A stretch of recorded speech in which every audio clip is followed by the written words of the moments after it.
ಒಂದು ಪ್ರಾರ್ಥನೆ ಮಾಡಿಕೊಂಡು ವಾಕ್ಯ ಪ್ರಾರಂಭ ಮಾಡ್ಕೊಳ್ಳೋಣ. ಹಲ್ಲೆಲೂಯ.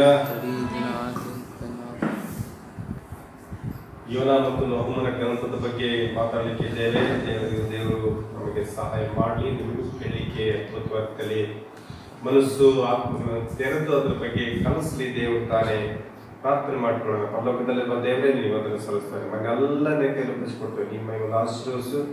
ಅದರ ಜೊತೆಗೂ ಪ್ರಪಂಚದಲ್ಲಿ ಕನ್ನಡ ಮಾತಾಡುವುದು ಎಲ್ಲೆಲ್ಲಿದ್ದಾರೋ ದೇವರೇ ಎಲ್ಲರೂ ಒಟ್ಟುಗೂಡಿಸು. ನಿಮ್ಮ ಒಂದು ಅದ್ಭುತಗಳನ್ನು ಮಾಡು.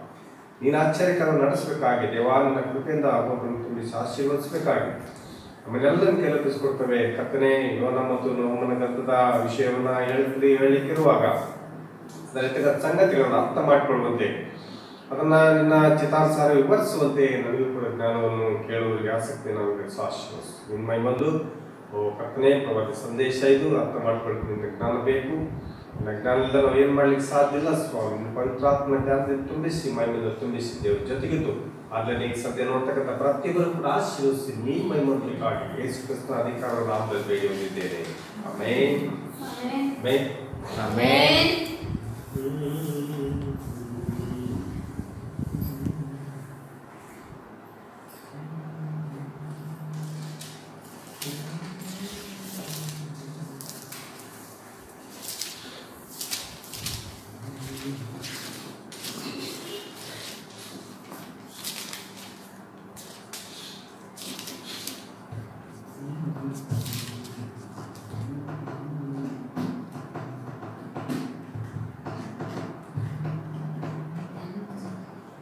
ಹಲ್ಲೆಲೂಯಾ. ಆಮೆನ್.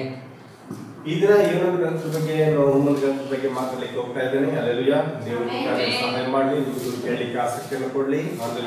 ಪ್ರತಿಯೊಬ್ಬರು ಕೂಡ ಆಸಕ್ತಿಯಿಂದ ದೇವರು ತುಂಬಿಸಲಿ. ಅವರು ಸಂಪೂರ್ಣ ಇದನ್ನ ನೋಡುವಂತೆ, ಸಂದೇಶ ಪೂರ್ತಿ ಆಗಿ ನೋಡುವಂತೆ ದೇವರು ತಾನು ಅವರಿಗೆ ಸಹಾಯ ಕೊಟ್ಟು ಆಶೀರ್ವದಿಸಲಿ. ಹಲ್ಲೆಲೂಯಾ. ಆಮೆನ್. ಯೋನ ಕೃಪೆಯ ಸಿಂಹಾಸನ ಮತ್ತೆ ನಹೂಮನು ತೀರ್ಪಿನ ಸಿಂಹಾಸನವಾಗಿದ್ದಾರೆ. ಹಲ್ಲೆಲೂಯಾ. ಯೋನನ ಗ್ರಂಥ ಅದು ಕೃಪೆಯ ಸಿಂಹಾಸನ, ನಹೂಮನ ಗ್ರಂಥ ಅದು ತೀರ್ಪಿನ ಸಿಂಹಾಸನವಾಗಿದೆ.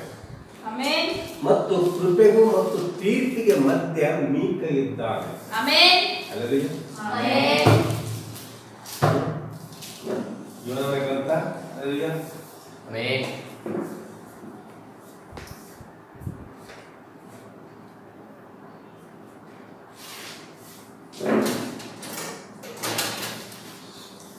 ಯೋನನ ಗ್ರಂಥ ಮತ್ತು ನಹೂಮ ಮಧ್ಯ ಮೀಕ ಬರ್ತದೆ. ಹಲ್ಲೆಲೂಯಾ. ಆಮೆನ್. ಮೀಕನ ಗ್ರಂಥ ಎಲ್ಲಿ ಬರುತ್ತೆ ನೋಡ್ರಿ. ಸತ್ಯದ ತೆಗೆದು ಯೋನ ಮತ್ತು ನಹೂಮ ಮಧ್ಯದಲ್ಲಿ ಮೀಕ ಬರ್ತದೆ. ಹಲ್ಲೆಲೂಯಾ. ಆಮೆನ್. ಹೌದಾ?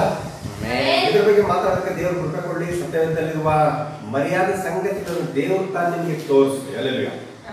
ಸತ್ಯವೇದದ ಮರ್ಯಾದ ಸಂಗತಿಗಳನ್ನು ದೇವರು ತಾನು ನಿಮ್ಗೆ ಏನ್ ಮಾಡ್ಲಿ ತೋರಿಸ್ಲಿ. 7 ಹಬ್ಬಗಳಿವೆ. ಅದರಲ್ಲಿ ಮೊದಲೇ ಹಬ್ಬ ಪಸ್ಕ ಹಬ್ಬ. 7 ಹಬ್ಬಗಳಿವೆ. ಹಳೆ ಒಡಂಬಡಿಕೆ ಹಬ್ಬಗಳು ಇದಾವೆ. ಅದ್ರ ಹಳೆ ಒಡಂಬಡಿಕೆ ಇದೆ, ಹೊಸ ಒಡಂಬಡಿಕೆ ಹಬ್ಬಗಳಿಲ್ಲ. ಹಲ್ಲೆಲೂಯಾ. ಮೊದಲನೇದು ಪಸ್ಕ ಹಬ್ಬ, ಎರಡನೇದು ಹುಳಿ ರೊಟ್ಟಿ ಹಬ್ಬ, ಮೂರನೇದು ಪ್ರಾಯಶ್ಚಿತ್ತ ಹಬ್ಬ. ಹಲ್ಲೆಲೂಯಾ. ಇದು ಕ್ರಿಸ್ತನ ಮೊದಲ ಬರೋಣವಾಗಿದೆ. ಹಲ್ಲೆಲೂಯಾ. ಆಮೆನ್. ಕ್ರಿಸ್ತನ ಮೊದಲ ಬರೋಣ. ಆ ನಂತರ ಪೆಂಟೆಕೋಸ್ಟ್ ಹಬ್ಬ ಬರ್ತದೆ. ಅದೇ 7 ಸಭಾಕಾಲಗಳಾಗಿವೆ. ಈಗ ಪೆಂಟೆಕೋಸ್ಟ್ ಯಾವುದು? 7 ಸಭಾಕಾಲಗಳು. ಆ ನಂತರ ಹಲ್ಲೆಲೂಯಾ 7ನೇ ತಿಂಗಳು ಬರ್ತದೆ. ಅದೇ ಸಭಾಕಾಲಕ್ಕೆ ಹೋಲಿಕೆಯಾಗಿದೆ. ಅದು ತುತ್ತೂರಿಗಳ ಹಬ್ಬಗಳ ಪ್ರಾರಂಭ. ತುತ್ತೂರಿ ಅಂದರೆ ಇಸ್ರಾಯೇಲರನ್ನು ಒಟ್ಟುಗೂಡಿಸುವುದು ಅಂತ ಅರ್ಥ. ತುತ್ತೂರಿ ಅಂದ್ರೆ ಏನು? ಇಸ್ರಾಯೇಲರನ್ನ ಒಟ್ಟುಗೂಡಿಸುವಂಥದ್ದು. ಆ ನಂತರ ಪ್ರಾಯಶ್ಚಿತ್ತ ಹಬ್ಬ, ಎಲ್ಲಿ ಇಸ್ರಾಯೇಲರೊಂದಿಗೆ ಒಡಂಬಡಿಕೆ ಮಾಡಿಕೊಳ್ಳುತ್ತಾನೋ ಅದು. ಹಲ್ಲೆಲೂಯಾ. ಪ್ರಾಯಶ್ಚಿತ್ತ ಇಸ್ರಾಯೇಲರೊಂದಿಗೆ ಒಡಂಬಡಿಕೆ ಮಾಡಿಕೊಳ್ಳುವಂಥದ್ದು. ಆ ನಂತರ ಬರುವುದೇ ಗುಡಾರಗಳ ಹಬ್ಬ. ಗುಡಾರ ಅಂದ್ರೆ ಈ ಹಬ್ಬ, ಈಗ ಲಾಸ್ಟ್ ಹಬ್ಬ. ಹಲ್ಲೆಲೂಯಾ. ಗುಡಾರ. ಹಲ್ಲೆಲೂಯಾ. ಗುಡಾರದಲ್ಲಿ ಇದ್ದೇವೆ. ಗುಡಾರ. ಹಲ್ಲೆಲೂಯಾ. ಇದು ಕೊನೆಯ ಹಬ್ಬ. ಇಸ್ರಾಯೇಲ್ 7ನೇ ಹಬ್ಬ. ಇದು 7ನೇ ಸಭಾಕಾಲ, 7ನೇ ದೂತ. ಹಲ್ಲೆಲೂಯಾ.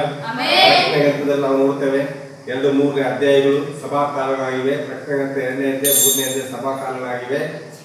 ಅವು ಸಭಾಕಾಲಗಳು. ಅದೇ ಪೆಂಟೆಕೋಸ್ಟ್ ಹಬ್ಬ ನಮಗೆ. ಹಲ್ಲೆಲೂಯಾ. 20ನೇ ಅಧ್ಯಾಯ ಅದು ಪ್ರಕಟಣೆ ಗ್ರಂಥ 20ನೇ ಅಧ್ಯಾಯ ಏನಾಗಿದೆ? ಅದು 1000 ವರ್ಷ ಆಳ್ವಿಕೆಯಾಗಿದೆ. ಪ್ರಕಟಣೆ 20 ಏನಾಗಿದೆ? 1000 ವರ್ಷ ಆಳ್ವಿಕೆಯಾಗಿದೆ. 22, 21, 22 ಅಧ್ಯಾಯ ನಿತ್ಯತ್ವಗಳಾಗಿವೆ. ಪರಲೋಕ ಆಗಿವೆ. ಹಲ್ಲೆಲೂಯಾ. ಅದು ಹಬ್ಬದ 8ನೇ ದಿನವಾಗಿದೆ. ನಿತ್ಯತ್ವ ಅಂದ್ರೆ 21, 22 ಅಧ್ಯಾಯ ಅದು ಹಬ್ಬದ 8ನೇ ದಿನ. 7ನೇ ಹಬ್ಬ ಕೂಡ ಹಬ್ಬ ಲಾಸ್ಟ್ ಕೊನೆಯದು. ಹಲ್ಲೆಲೂಯಾ. 8ನೇ ಹಬ್ಬ ಅದು 21, 22ನೇ ಅಧ್ಯಾಯಗಳಾಗಿವೆ. 4ನೇ ಅಧ್ಯಾಯದಿಂದ 19ನೇ ಅಧ್ಯಾಯದವರೆಗೂ ಅದು ಪೆಂತೆಕೋಸ್ತಿಂದ ಪ್ರಾರಂಭವಾಗಿ ಗುಡಾರ ಹಬ್ಬಗಳವರೆಗೂ ವಿವರಿಸ್ತದೆ. ಆ ಮಧ್ಯೆ 2 ಹಬ್ಬಗಳಿವೆ. 4ನೇ ಅಧ್ಯಾಯ 19ನೇ ಅಧ್ಯಾಯದ ಮಧ್ಯದಲ್ಲಿ 2 ಹಬ್ಬಗಳಿವೆ. ಹಲ್ಲೆಲೂಯಾ. ಆ 2 ಹಬ್ಬಗಳು ಏನಂದ್ರೆ ತುತ್ತೂರಿ ಹಬ್ಬ ಮತ್ತು ಪ್ರಾಯಶ್ಚಿತ್ತ ಹಬ್ಬ. ಹಲ್ಲೆಲೂಯಾ. ಈ ತುತ್ತೂರಿ ಹಬ್ಬವು ಎತ್ತಲ್ಪಡೋದಕ್ಕೆ ಮುಂಚೆ ನಡೀತದೆ. ತುತ್ತೂರಿ ಹಬ್ಬ ಎತ್ತಲ್ಪಡೋದಕ್ಕಿಂತ ಮುಂಚೆ ನಡೀತದೆ. ಹಲ್ಲೆಲೂಯಾ. ಪ್ರಾಯಶ್ಚಿತ್ತ ಹಬ್ಬವು ಎತ್ತಲ್ಪಟ್ಟ ನಂತರ ನಡೀತದೆ. ನಾವು ನೋಡ್ತೇವೆ ತುತ್ತೂರಿ ಹಬ್ಬಕ್ಕೂ ಮತ್ತು ಪ್ರಾಯಶ್ಚಿತ್ತ ಹಬ್ಬಕ್ಕೂ ಮಧ್ಯೆ ಖಾಲಿ ಇದೆ. ತುತ್ತೂರಿ ಹಬ್ಬಕ್ಕೂ ಮತ್ತು ಪ್ರಾಯಶ್ಚಿತ್ತ ಹಬ್ಬಕ್ಕೂ ಏನಿದೆ? ಮಧ್ಯೆ ಖಾಲಿ ಇದೆ. ಇನ್ನು ಅದಕ್ಕೂ ಮುಂಚೆ ನಾವು ದೃಷ್ಟಿ ಇಟ್ಟರೆ 6ನೇ ತುತ್ತೂರಿ 7ನೇ ತುತ್ತೂರಿ ಮಧ್ಯದಲ್ಲಿ ಖಾಲಿ ಇದೆ. 6ನೇ ಮುದ್ರೆ ಮತ್ತು 7ನೇ ಮುದ್ರೆ ಮಧ್ಯದಲ್ಲಿ ಖಾಲಿ ಇದೆ. ಹಲ್ಲೆಲೂಯಾ. 6ನೇ ಮುದ್ರೆ ಮತ್ತು 7ನೇ ಮುದ್ರೆ ಮಧ್ಯದಲ್ಲಿ ಖಾಲಿ ಇದೆ. 6ನೇ ತುತ್ತೂರಿ ಮತ್ತು 7ನೇ ತುತ್ತೂರಿ ಮಧ್ಯದಲ್ಲಿ ಖಾಲಿ ಇದೆ. ಹಲ್ಲೆಲೂಯಾ. ಆ ಖಾಲಿ ಈ ಕಾಲದಲ್ಲಿ ಏನು ನಡೀತದೋ ಅದನ್ನು ತೋರಿಸ್ತದೆ. ಆ ಖಾಲಿ ಏನ್ ಮಾಡುತ್ತೆ? ಈ ಕಾಲದಲ್ಲಿ ಏನು ನಡೀತಾ ಇದೆಯೋ ಅದನ್ನ ಅದು ತೋರಿಸ್ತದೆ. ಹಲ್ಲೆಲೂಯಾ. ಈ ದಿನಗಳಲ್ಲಿ ಅದನ್ನೇ ನಾವು ನೋಡಲಿಕ್ಕಿದ್ದೇವೆ. ದೇವರು ದೇವಕುಮಾರ ಮತ್ತು ದಾವೀದ ಕುಮಾರ ಮಧ್ಯದಲ್ಲಿ ಮನುಷ್ಯ ಕುಮಾರನಾಗಿ ಬಂದಿದ್ದಾರೆ. ದೇವಕುಮಾರ ಮತ್ತು ದಾವೀದ ಕುಮಾರನ ಮಧ್ಯದಲ್ಲಿ ಮನುಷ್ಯ ಕುಮಾರನಾಗಿ ಈ ದಿನಗಳಲ್ಲಿ ಕೆಲಸ ಮಾಡ್ತಾರೆ. ಅದು ಮನುಷ್ಯ ಕುಮಾರ ಎಲ್ಲಿ ಇಳಿದು ಬಂದರು? ಪ್ರಕಟಣೆ 10ನೇ ಅಧ್ಯಾಯದಲ್ಲಿ ಮನುಷ್ಯ ಕುಮಾರನಾಗಿ ಇಳಿದು ಬಂದಿದ್ದಾರೆ. ಮತ್ತು ಅದು ಮೂರು ಪದರುಗಳ ಮರ್ಮವಾಗಿದೆ. ಮತ್ತು ಪ್ರಕಟಣೆ 10:1 ಸ್ವತಃ ಯೇಸುವೇ ಆಗಿದ್ದಾನೆ. ಪ್ರಕಟಣೆ 7ಕ್ಕೆ ಆತನು ಇಳಿದು ಬರ್ತಾನೆ ಪ್ರವಾದಿ ಬ್ರಹ್ಮನೊಳಗೆ. ಹಲ್ಲೆಲೂಯಾ. ಮತ್ತೆ ಪ್ರಕಟಣೆ 10:4 ನುಡಿದದ್ದೇನಂದ್ರೆ ಅದು 7 ಗುಡುಗುಗಳು. ಹಲ್ಲೆಲೂಯಾ. ಅವು ನುಡಿದದ್ದೇನಂದ್ರೆ ಪ್ರಕಟಣೆ 10:4 ಅದು 7 ಗುಡುಗುಗಳಾಗಿವೆ. ಈಗಿನ ನಾನು ನಿಮಗೆ ತೋರಿಸ್ತೇನೆ ಈ 3 ಪದರಗಳ ಸೇವೆ. ಹಲ್ಲೆಲೂಯಾ. ಯೇಸುವಿನ ವಧು ಅದು 2ನೇ ಪದರವಾಗಿದೆ. ಒಂದು ಪದರ ಇನ್ನೊಂದು ಪದರೊಳಗೆ ತೆಗೆದುಕೊಂಡು ಹೋಗುತ್ತದೆ. ನಾವು ಈಗ ತುತ್ತೂರಿಗಳ ಮತ್ತು ಪ್ರಾಯಶ್ಚಿತ್ತಕ್ಕೂ ಮಧ್ಯೆ ನಾವಿದ್ದೇವೆ. ಎಲ್ಲಿದೆ? ನಾವು ತುತ್ತೂರಿ ಮತ್ತು ಪ್ರಾಯಶ್ಚಿತ್ತಕ್ಕೆ ಮಧ್ಯೆ ಇದ್ದೇವೆ. ನಿಜವಾಗಲೂ ನಾವು ಮುಂದೆ ದೃಷ್ಟಿ ಇಟ್ಟರೆ 6ನೇ ಮತ್ತು 7ನೇ ತುತ್ತೂರಿ ಮಧ್ಯದಲ್ಲಿ ನಾವಿದ್ದೇವೆ. ನಾವು ಇದ್ದೇವೆ. ನೀನು ಆ ಕಾಲದಲ್ಲಿ ಇದ್ದಿ. ದೇವರು ಅನುಮತಿಸಿದರೆ ಇನ್ನೂ ಹೆಚ್ಚಾಗಿ ತೋರಿಸಲು ಬಯಸ್ತೇನೆ. ನೀವು ನಿಮ್ಮ ಮನಸ್ಸಿನಲ್ಲಿ ಒಂದು ಗೆರೆಯನ್ನು ಇಟ್ಕೊಡ್ರಿ. ನಿಮ್ಮ ಮನಸ್ಸಿನಲ್ಲಿ ಒಂದು ಗೆರೆಯನ್ನ ಹಾಕಿಕೊಡ್ರಿ. ಹಲ್ಲೆಲೂಯಾ. ಒಂದು ಗೆರೆ ಇಲ್ಲಿ ಎತ್ತಲ್ಪಡುವಿಕೆ.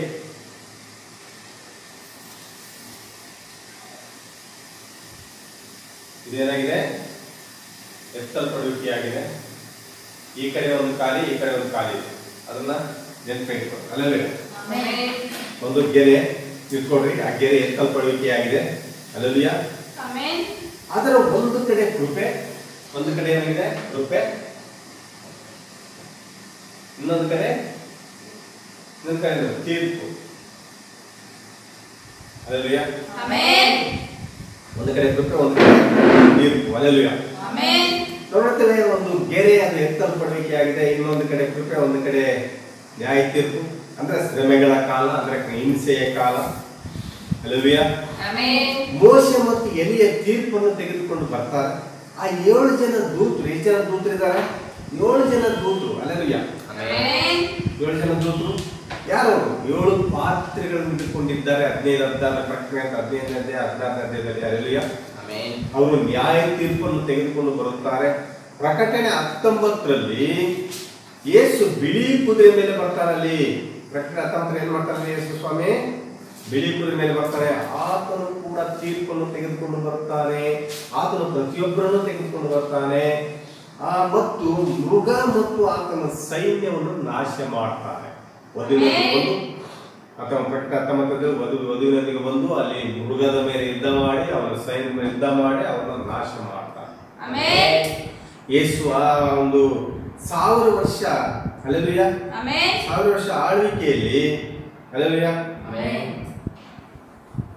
1000 ವರ್ಷ ಆಳ್ವಿಕೆಯಲ್ಲಿ ಹಲ್ಲೆಲೂಯ ಆಳ್ವಿಕೆಯನ್ನು ತೆಗೆದುಕೊಂಡು ಬರ್ತಾರೆ. ಆದ್ರಿಂದ ಎತ್ತಲ್ಪಡುವುದನ್ನು ಒಂದು ರೇಖೆಯಾಗಿ ಇದೆ ಅಂದುಕೊಂಡ್ರೆ ಒಂದು ಕಡೆ ಕೃಪೆ, ಇನ್ನೊಂದು ಕಡೆ ಹಲ್ಲೆಲೂಯ ಇನ್ನೊಂದು ಕಡೆ ತೀರ್ಪು. ಎತ್ತಲ್ಪಡುವ ಕೃಪೆ ಆಗ್ತೀರಾ, ಎತ್ತಲ್ಪಡುವುದರ ಹತ್ತಿರ ಕೃಪೆ ಇದೆ ಮತ್ತು ತೀರ್ಪು ಇದೆ. ಎತ್ತಲ್ಪಡುವ ಹತ್ರ ಏನಿದೆ? ಕೃಪೆ ಇದೆ, ತೀರ್ಪು ಇದೆ. ಎತ್ತಲ್ಪಟ್ಟ ನಂತರ ಕೃಪೆ ಇಸ್ರಾಯೇಲರಿಗೆ ಮಾತ್ರ ತೋರಿಸಲ್ಪಡುತ್ತದೆ. ಎತ್ತಲ್ಪಟ್ಟ ನಂತರ ಕೃಪೆ ಯಾರಿಗೆ? ಕೃಪೆ ಯಾರಿಗೆ? ಅದು ಇಸ್ರಾಯೇಲರಿಗೆ ಮಾತ್ರ.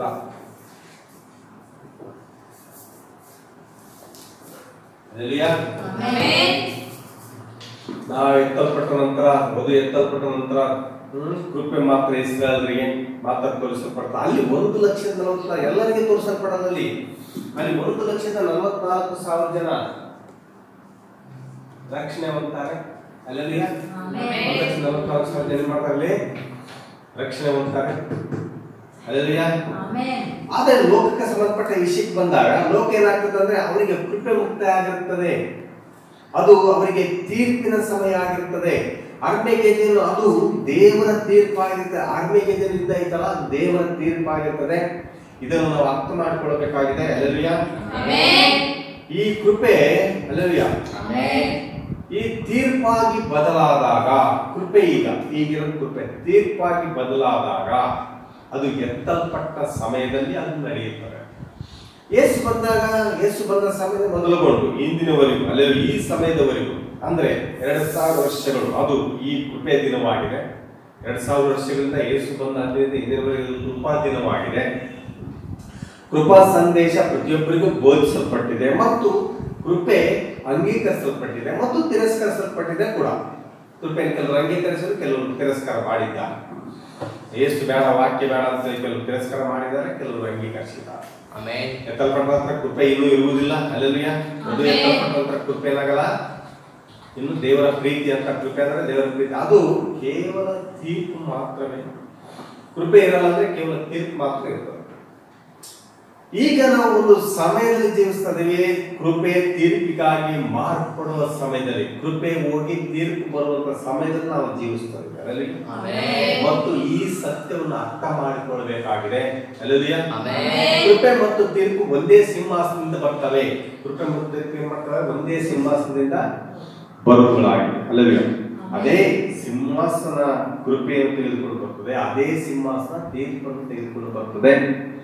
ಅದೇ ಯೇಸು ಕೃಪೆಯನ್ನು ಕೊಟ್ಟಿದ್ದಾರೆ, ಅದೇ ಯೇಸು ತೀರ್ಪನ್ನು ಕೂಡ ಕೊಡುವಾತನಾಗಿದ್ದಾರೆ. ನಿಮ್ಗೆ ಹಳೆಯವರ ಬಗ್ಗೆ ಹೋಲಿಕೆ ತಿಳಿದಿದೆ. ಪ್ರವಾದಿ ಬೋಧಿಸಿದ ಸಂದೇಶ ನೀವು ನೆನಪು ತಂದುಕೊಳ್ಬಹುದು. ಆ ಕೃಪೆ ಸಿಂಹಾಸನ ಮೇಲೆ ಹಲ್ಲೆಲೂಯಾ ಕೃಪೆ ಇರುವವರೆಗೂ ಅದು ಕೃಪೆಯಾಗಿದೆ. ಆದರೆ ರಕ್ತ ಕೃಪಾ ಸಿಂಹಾಸನ ಮೇಲಿಂದ ತೆಗೆದು ಹಾಕಿದರೆ, ಕೃಪಾ ಸಿಂಹಾಸನದಲ್ಲಿ ಏನಿರ್ತದೆ? ರಕ್ತ ಇರ್ತದೆ. ಆ ರಕ್ತ ತೆಗೆದುಹಾಕಲ್ಪಟ್ರೆ ಅದು ತೀರ್ಪಿನ ಸಿಂಹಾಸನವಾಗುತ್ತದೆ. ಅದೇ ಸಿಂಹಾಸನದೊಳಗಿಂದ ರಕ್ತದ ಕೆಳಗೆ ಪ್ರಜೆಗಳಿಗೆ ಕೃಪೆ ತೋರಿಸಲ್ಪಡುತ್ತದೆ. ರಕ್ತದ ಕೆಳಗೆ ಏನಾಗುತ್ತೆ? ಕೃಪೆ ತೋರಿಸಲ್ಪಡುತ್ತದೆ. ಮತ್ತು ಅದೇ ಸಿಂಹಾಸನದೊಳಗಿಂದ ಜನರಿಗೆ ತೀರ್ಪು ಉಂಟಾಗುತ್ತೆ. ಇಸ್ರಾಯೇಲರಲ್ಲಿ ಮಂಜೂಷ ಇರುವಾಗ ಅದರ ಮೇಲೆ ರಕ್ತ ಇರ್ತಿತ್ತು. ಮಂಜೂಷ ಇರುವಾಗ ಅದರ ಮೇಲೆ ರಕ್ತ ಇರ್ತಿತ್ತು. ಅದಕ್ಕೆ ಅವರಿಗೆ ಅಲ್ಲಿ ಕೃಪೆ ಇರ್ತಿತ್ತು. ಆದ್ರೆ ಒಂದು ದಿನ ಒಂದು ಸಾರಿ ಏನಾಯ್ತು, ಮಂಜೂಷ ಫಿಲಿಸ್ತೀನ್ ತೆಗೆದುಕೊಂಡು ಹೋಗ್ತಾರೆ. ಮಂಜೂಷ ಏನ್ ಮಾಡ್ತಾರೆ? ಫಿಲಿಸ್ತೀನ್ ತೆಗೆದುಕೊಂಡು ಹೋಗ್ತಾರೆ. ಹೋಗಿ ಅಲ್ಲಿ ದಾಗಾನನ ಗುಡಿಯಲ್ಲಿ ಇರ್ತಾರ, ಅಲ್ಲಿ ದೇವಸ್ಥಾನ ಅಲ್ಲಿ ಹೋದಾಗ ಆ ಮಂಜೂಷ ಸ್ಥಾನದಿಂದ ದೂರ ಉಳಿತು. ಆ ಪಿಲ್ಸೆ ತೆಗೆದುಕೊಂಡ್ರಲ್ಲ, ಇರಬೇಕಾದ ಸ್ಥಾನದಿಂದ ಅದೇನಾಗ್ತದೆ? ಸ್ಥಾನದಿಂದ ಅದು ದೂರ ಉಳಿತು. ಅಲ್ಲಿ ರಕ್ತ ಹಚ್ಚಲಾಯ್ತಾ? ಅದ್ರಲ್ಲಿ ರಕ್ತ ಇತ್ತವಾಗ? ರಕ್ತ ಇರಲಿಲ್ಲ. ಅದೇನ್ ತಂತು? ಫಿಲಿಸ್ತೀನ್ರಿಗೆ ಏನ್ ಮಾಡ್ತದೋ ಅಲ್ಲಿ ಯಾವ ದೇಶಕ್ಕೆ ಹೋಗಿ ಗಡ್ಡೆಗಳನ್ನು, ರೋಗಗಳನ್ನು ಬಂದ್ ಮಾಡ್ತದೆ. ಯಾಕಂದ್ರೆ ಅಲ್ಲಿ ರಕ್ತ ಇಲ್ಲ. ಅದ್ರ ಮೇಲೆ ರಕ್ತ ಇದ್ದಾಗ ಅದು ನ್ಯಾಯ ತೀರ್ಪಾಗ್ತದೆ. ಅದ್ರ ಮೇಲೆ ರಕ್ತ ಇದ್ದಾಗ ಕೃಪೆ ಆಗ್ತದೆ. ಹಲ್ಲೆಲೂಯಾ. ಏನ್ ಮಾಡ್ತು, ಗಂಟೆಗಳೆದ್ದು ಜನರು ಸಾಯಲು ಪ್ರಾರಂಭಿಸಿದ್ರು. ಅವರ ಮತ್ತೆ ಉಪದ್ರವಗಳು ಬಂದವು. ಯಾಕೆಂದ್ರೆ ಅದು ತೀರ್ಪು ಸಿಂಹಾಸನವಾಗಿದೆ. ಯಾಕೆಂದ್ರೆ ಅದರ ಮೇಲೆ ರಕ್ತ ಇಲ್ಲ. ದಾಗೋನಿಗೆ ಏನಾಯ್ತು, ಆ ಪ್ರತಿಮೆಗೆ ಏನಾಯ್ತು, ದಾಗೋನ ಪ್ರತಿಮೆ ಆ ಸಿಂಹಾಸನ ಅದು ಮಂಜೂಷನ ಮುಂದೆ ಅಡ್ಡ ಬಿತ್ತು ಅಂತ ನಾವು ನೋಡ್ತೇವೆ. ಈ ದಾಗೋನನ ಮೂರ್ತಿಯನ್ನೇ ನೆಬೂಕದ್ನೆಚ್ಚರ್ ಮೂರ್ತಿಗೆ ಸಾದೃಶ್ಯವಾಗಿದೆ. ಈ ದಾಗೋನನ ಮೂರ್ತಿ ಏನಂತಂದ್ರೆ ನೆಬೂಕದ್ನೆಚ್ಚರ್ ನೋಡಿದಂತ ಮೂರ್ತಿಗೆ ಅಂದ್ರೆ ವಿಗ್ರಹಕ್ಕೆ ಅದು ಹೋಲಿಕೆಯಾಗಿದೆ. ದಾಗೋನನ ದೊಡ್ಡ ಪ್ರತಿಮೆಯನ್ನು ನೋಡಿದ ಕನಸಿನಲ್ಲಿ ನೆಬೂಕದ್ನೆಚ್ಚರ್ ದೊಡ್ಡ ಪ್ರತಿಮೆಯನ್ನು ನೋಡಿದ ಅದು ದಾಗೋನನ ಪ್ರತಿಮೆ ಅಂತ ಪ್ರವಾದಿ ಹೇಳ್ತಾರೆ. ದೊಡ್ಡ ಪ್ರತಿಮೆ ನೋಡಿದನು ಮತ್ತು ಆತನೊಂದು ಕಲ್ಲನ್ನು ನೋಡಿದನು. ಪ್ರತಿಮೆಯನ್ನು ನೋಡಿದನು. ನೆಬೂಕದ್ನೆಚ್ಚರ್ ಒಂದು ಕಲ್ಲನ್ನು ಕೂಡ ನೋಡಿದನು, ಒಂದು ಬಂಡೆಕಲ್ಲು. ಅಲ್ಲೆಲೂಯ. ಅದು ಕೈಯಿಂದ ಕೊಯ್ಯಲ್ಪಟ್ಟದ್ದಲ್ಲ, ಅದು ಕೈಯಿಂದ ಕೊಯ್ಯಲ್ಪಟ್ಟದ್ದು ಅಲ್ಲ. ಅದು ಏನಾಗಿದೆ ಅಂದ್ರೆ ಅಲ್ಲೆಲೂಯ, ಏನಾಗಿದೆ ಅದು ಆ ಮೂರ್ತಿಗೆ ಬಂದು ಬಡಿದು ಕೂಡಲೇ ಆ ಮೂರ್ತಿ ಏನಾದ್ರು ನಾಶ ಆಗ್ತದೆ. ದಾನಿಯೇಲನಲ್ಲಿ ಗೊತ್ತಾಗ್ತದೆ. ಅಲ್ಲೆಲೂಯ. ಬಿದ್ದು ಹೋಯ್ತು. ಇಲ್ಲಿ ಒಂದು ಸೂಚನೆಯಾಗಿ ಒಂದನ್ನು ತೋರಿಸ್ತೇನೆ. ಆ ಮಂಜೂಷ ದಾಗೋನನ ಹತ್ತಿರ ತೆಗೆದುಕೊಂಡು ಬಂದಾಗ ಆ ಮೂರ್ತಿ ಸಂಪೂರ್ಣ ಬಿದ್ದು ಹೋಗುತ್ತೆ. ದಾಗೋನ ಹತ್ರ ಬಂದು ತಂದಿಟ್ಟಾಗ ಆ ಮಂಜೂಷಕ್ಕೆ ಏನ್ ಮಾಡ್ತದೆ, ದಾಗೋನದ ಮೂರ್ತಿ ಅಡ್ಡ ಬಿದ್ದಿತ್ತು. ಅಲ್ಲೆಲೂಯ. ಏನು ಮಂಜೂಷ, ಅದು ಬಿಳೆ ಕಲ್ಲಾಗಿದೆ. ಆ ಒಡಂಬಡಿಕೆ ಅದು ಕ್ರಿಸ್ತನಾಗಿದ್ದಾನೆ. ಆ ಮಂಜೂಷ ಏನಾಗಿದೆ, ಅದು ಕ್ರಿಸ್ತನಾಗಿದ್ದಾನೆ. ಆ ಮಂಜೂಷ ಎಂಬುದು ಅದು ಕ್ರಿಸ್ತನಾಗಿದ್ದಾನೆ. ಆ ಕಲ್ಲು ಕೈಯಿಂದ ಕೊಯ್ಯಲ್ಪಟ್ಟದ್ದಲ್ಲ, ಆ ಪೂರ್ಣ ಮೂರ್ತಿಯನ್ನು ಬಿದ್ದೋಗುವಂತೆ ಮಾಡಿತು. ದಾನಿಯೇಲನ ಗ್ರಂಥದಲ್ಲಿರುವುದು ಅದೇನು, ಈ ರಾಜ್ಯಗಳ ಕಾಲವಾಗಿದೆ. ದೇವರು ಒಂದನ್ನು ರಾಜ್ಯವನ್ನು ಎಬ್ಬಿಸಿದನು. ಆ ರಾಜ್ಯಕ್ಕೆ ಯಾವುದೇ ಆತನ ರಾಜ್ಯಕ್ಕೆ ಏನಿಲ್ಲ, ಅಂತ್ಯ ಇರುವುದಿಲ್ಲ. ಅಲ್ಲೆಲೂಯ. ಆ ರಾಜ್ಯಕ್ಕೆ ಯಾವುದೇ ಅಂತ್ಯ ಇರಲ್ಲ. ಆ ಬಿಳಿ ಕಲ್ಲು ಅದು ದೇವರ ರಾಜ್ಯವನ್ನು ಅದು ಪ್ರತಿನಿಧಿಸುತ್ತದೆ. ಅಲ್ಲೆಲೂಯ.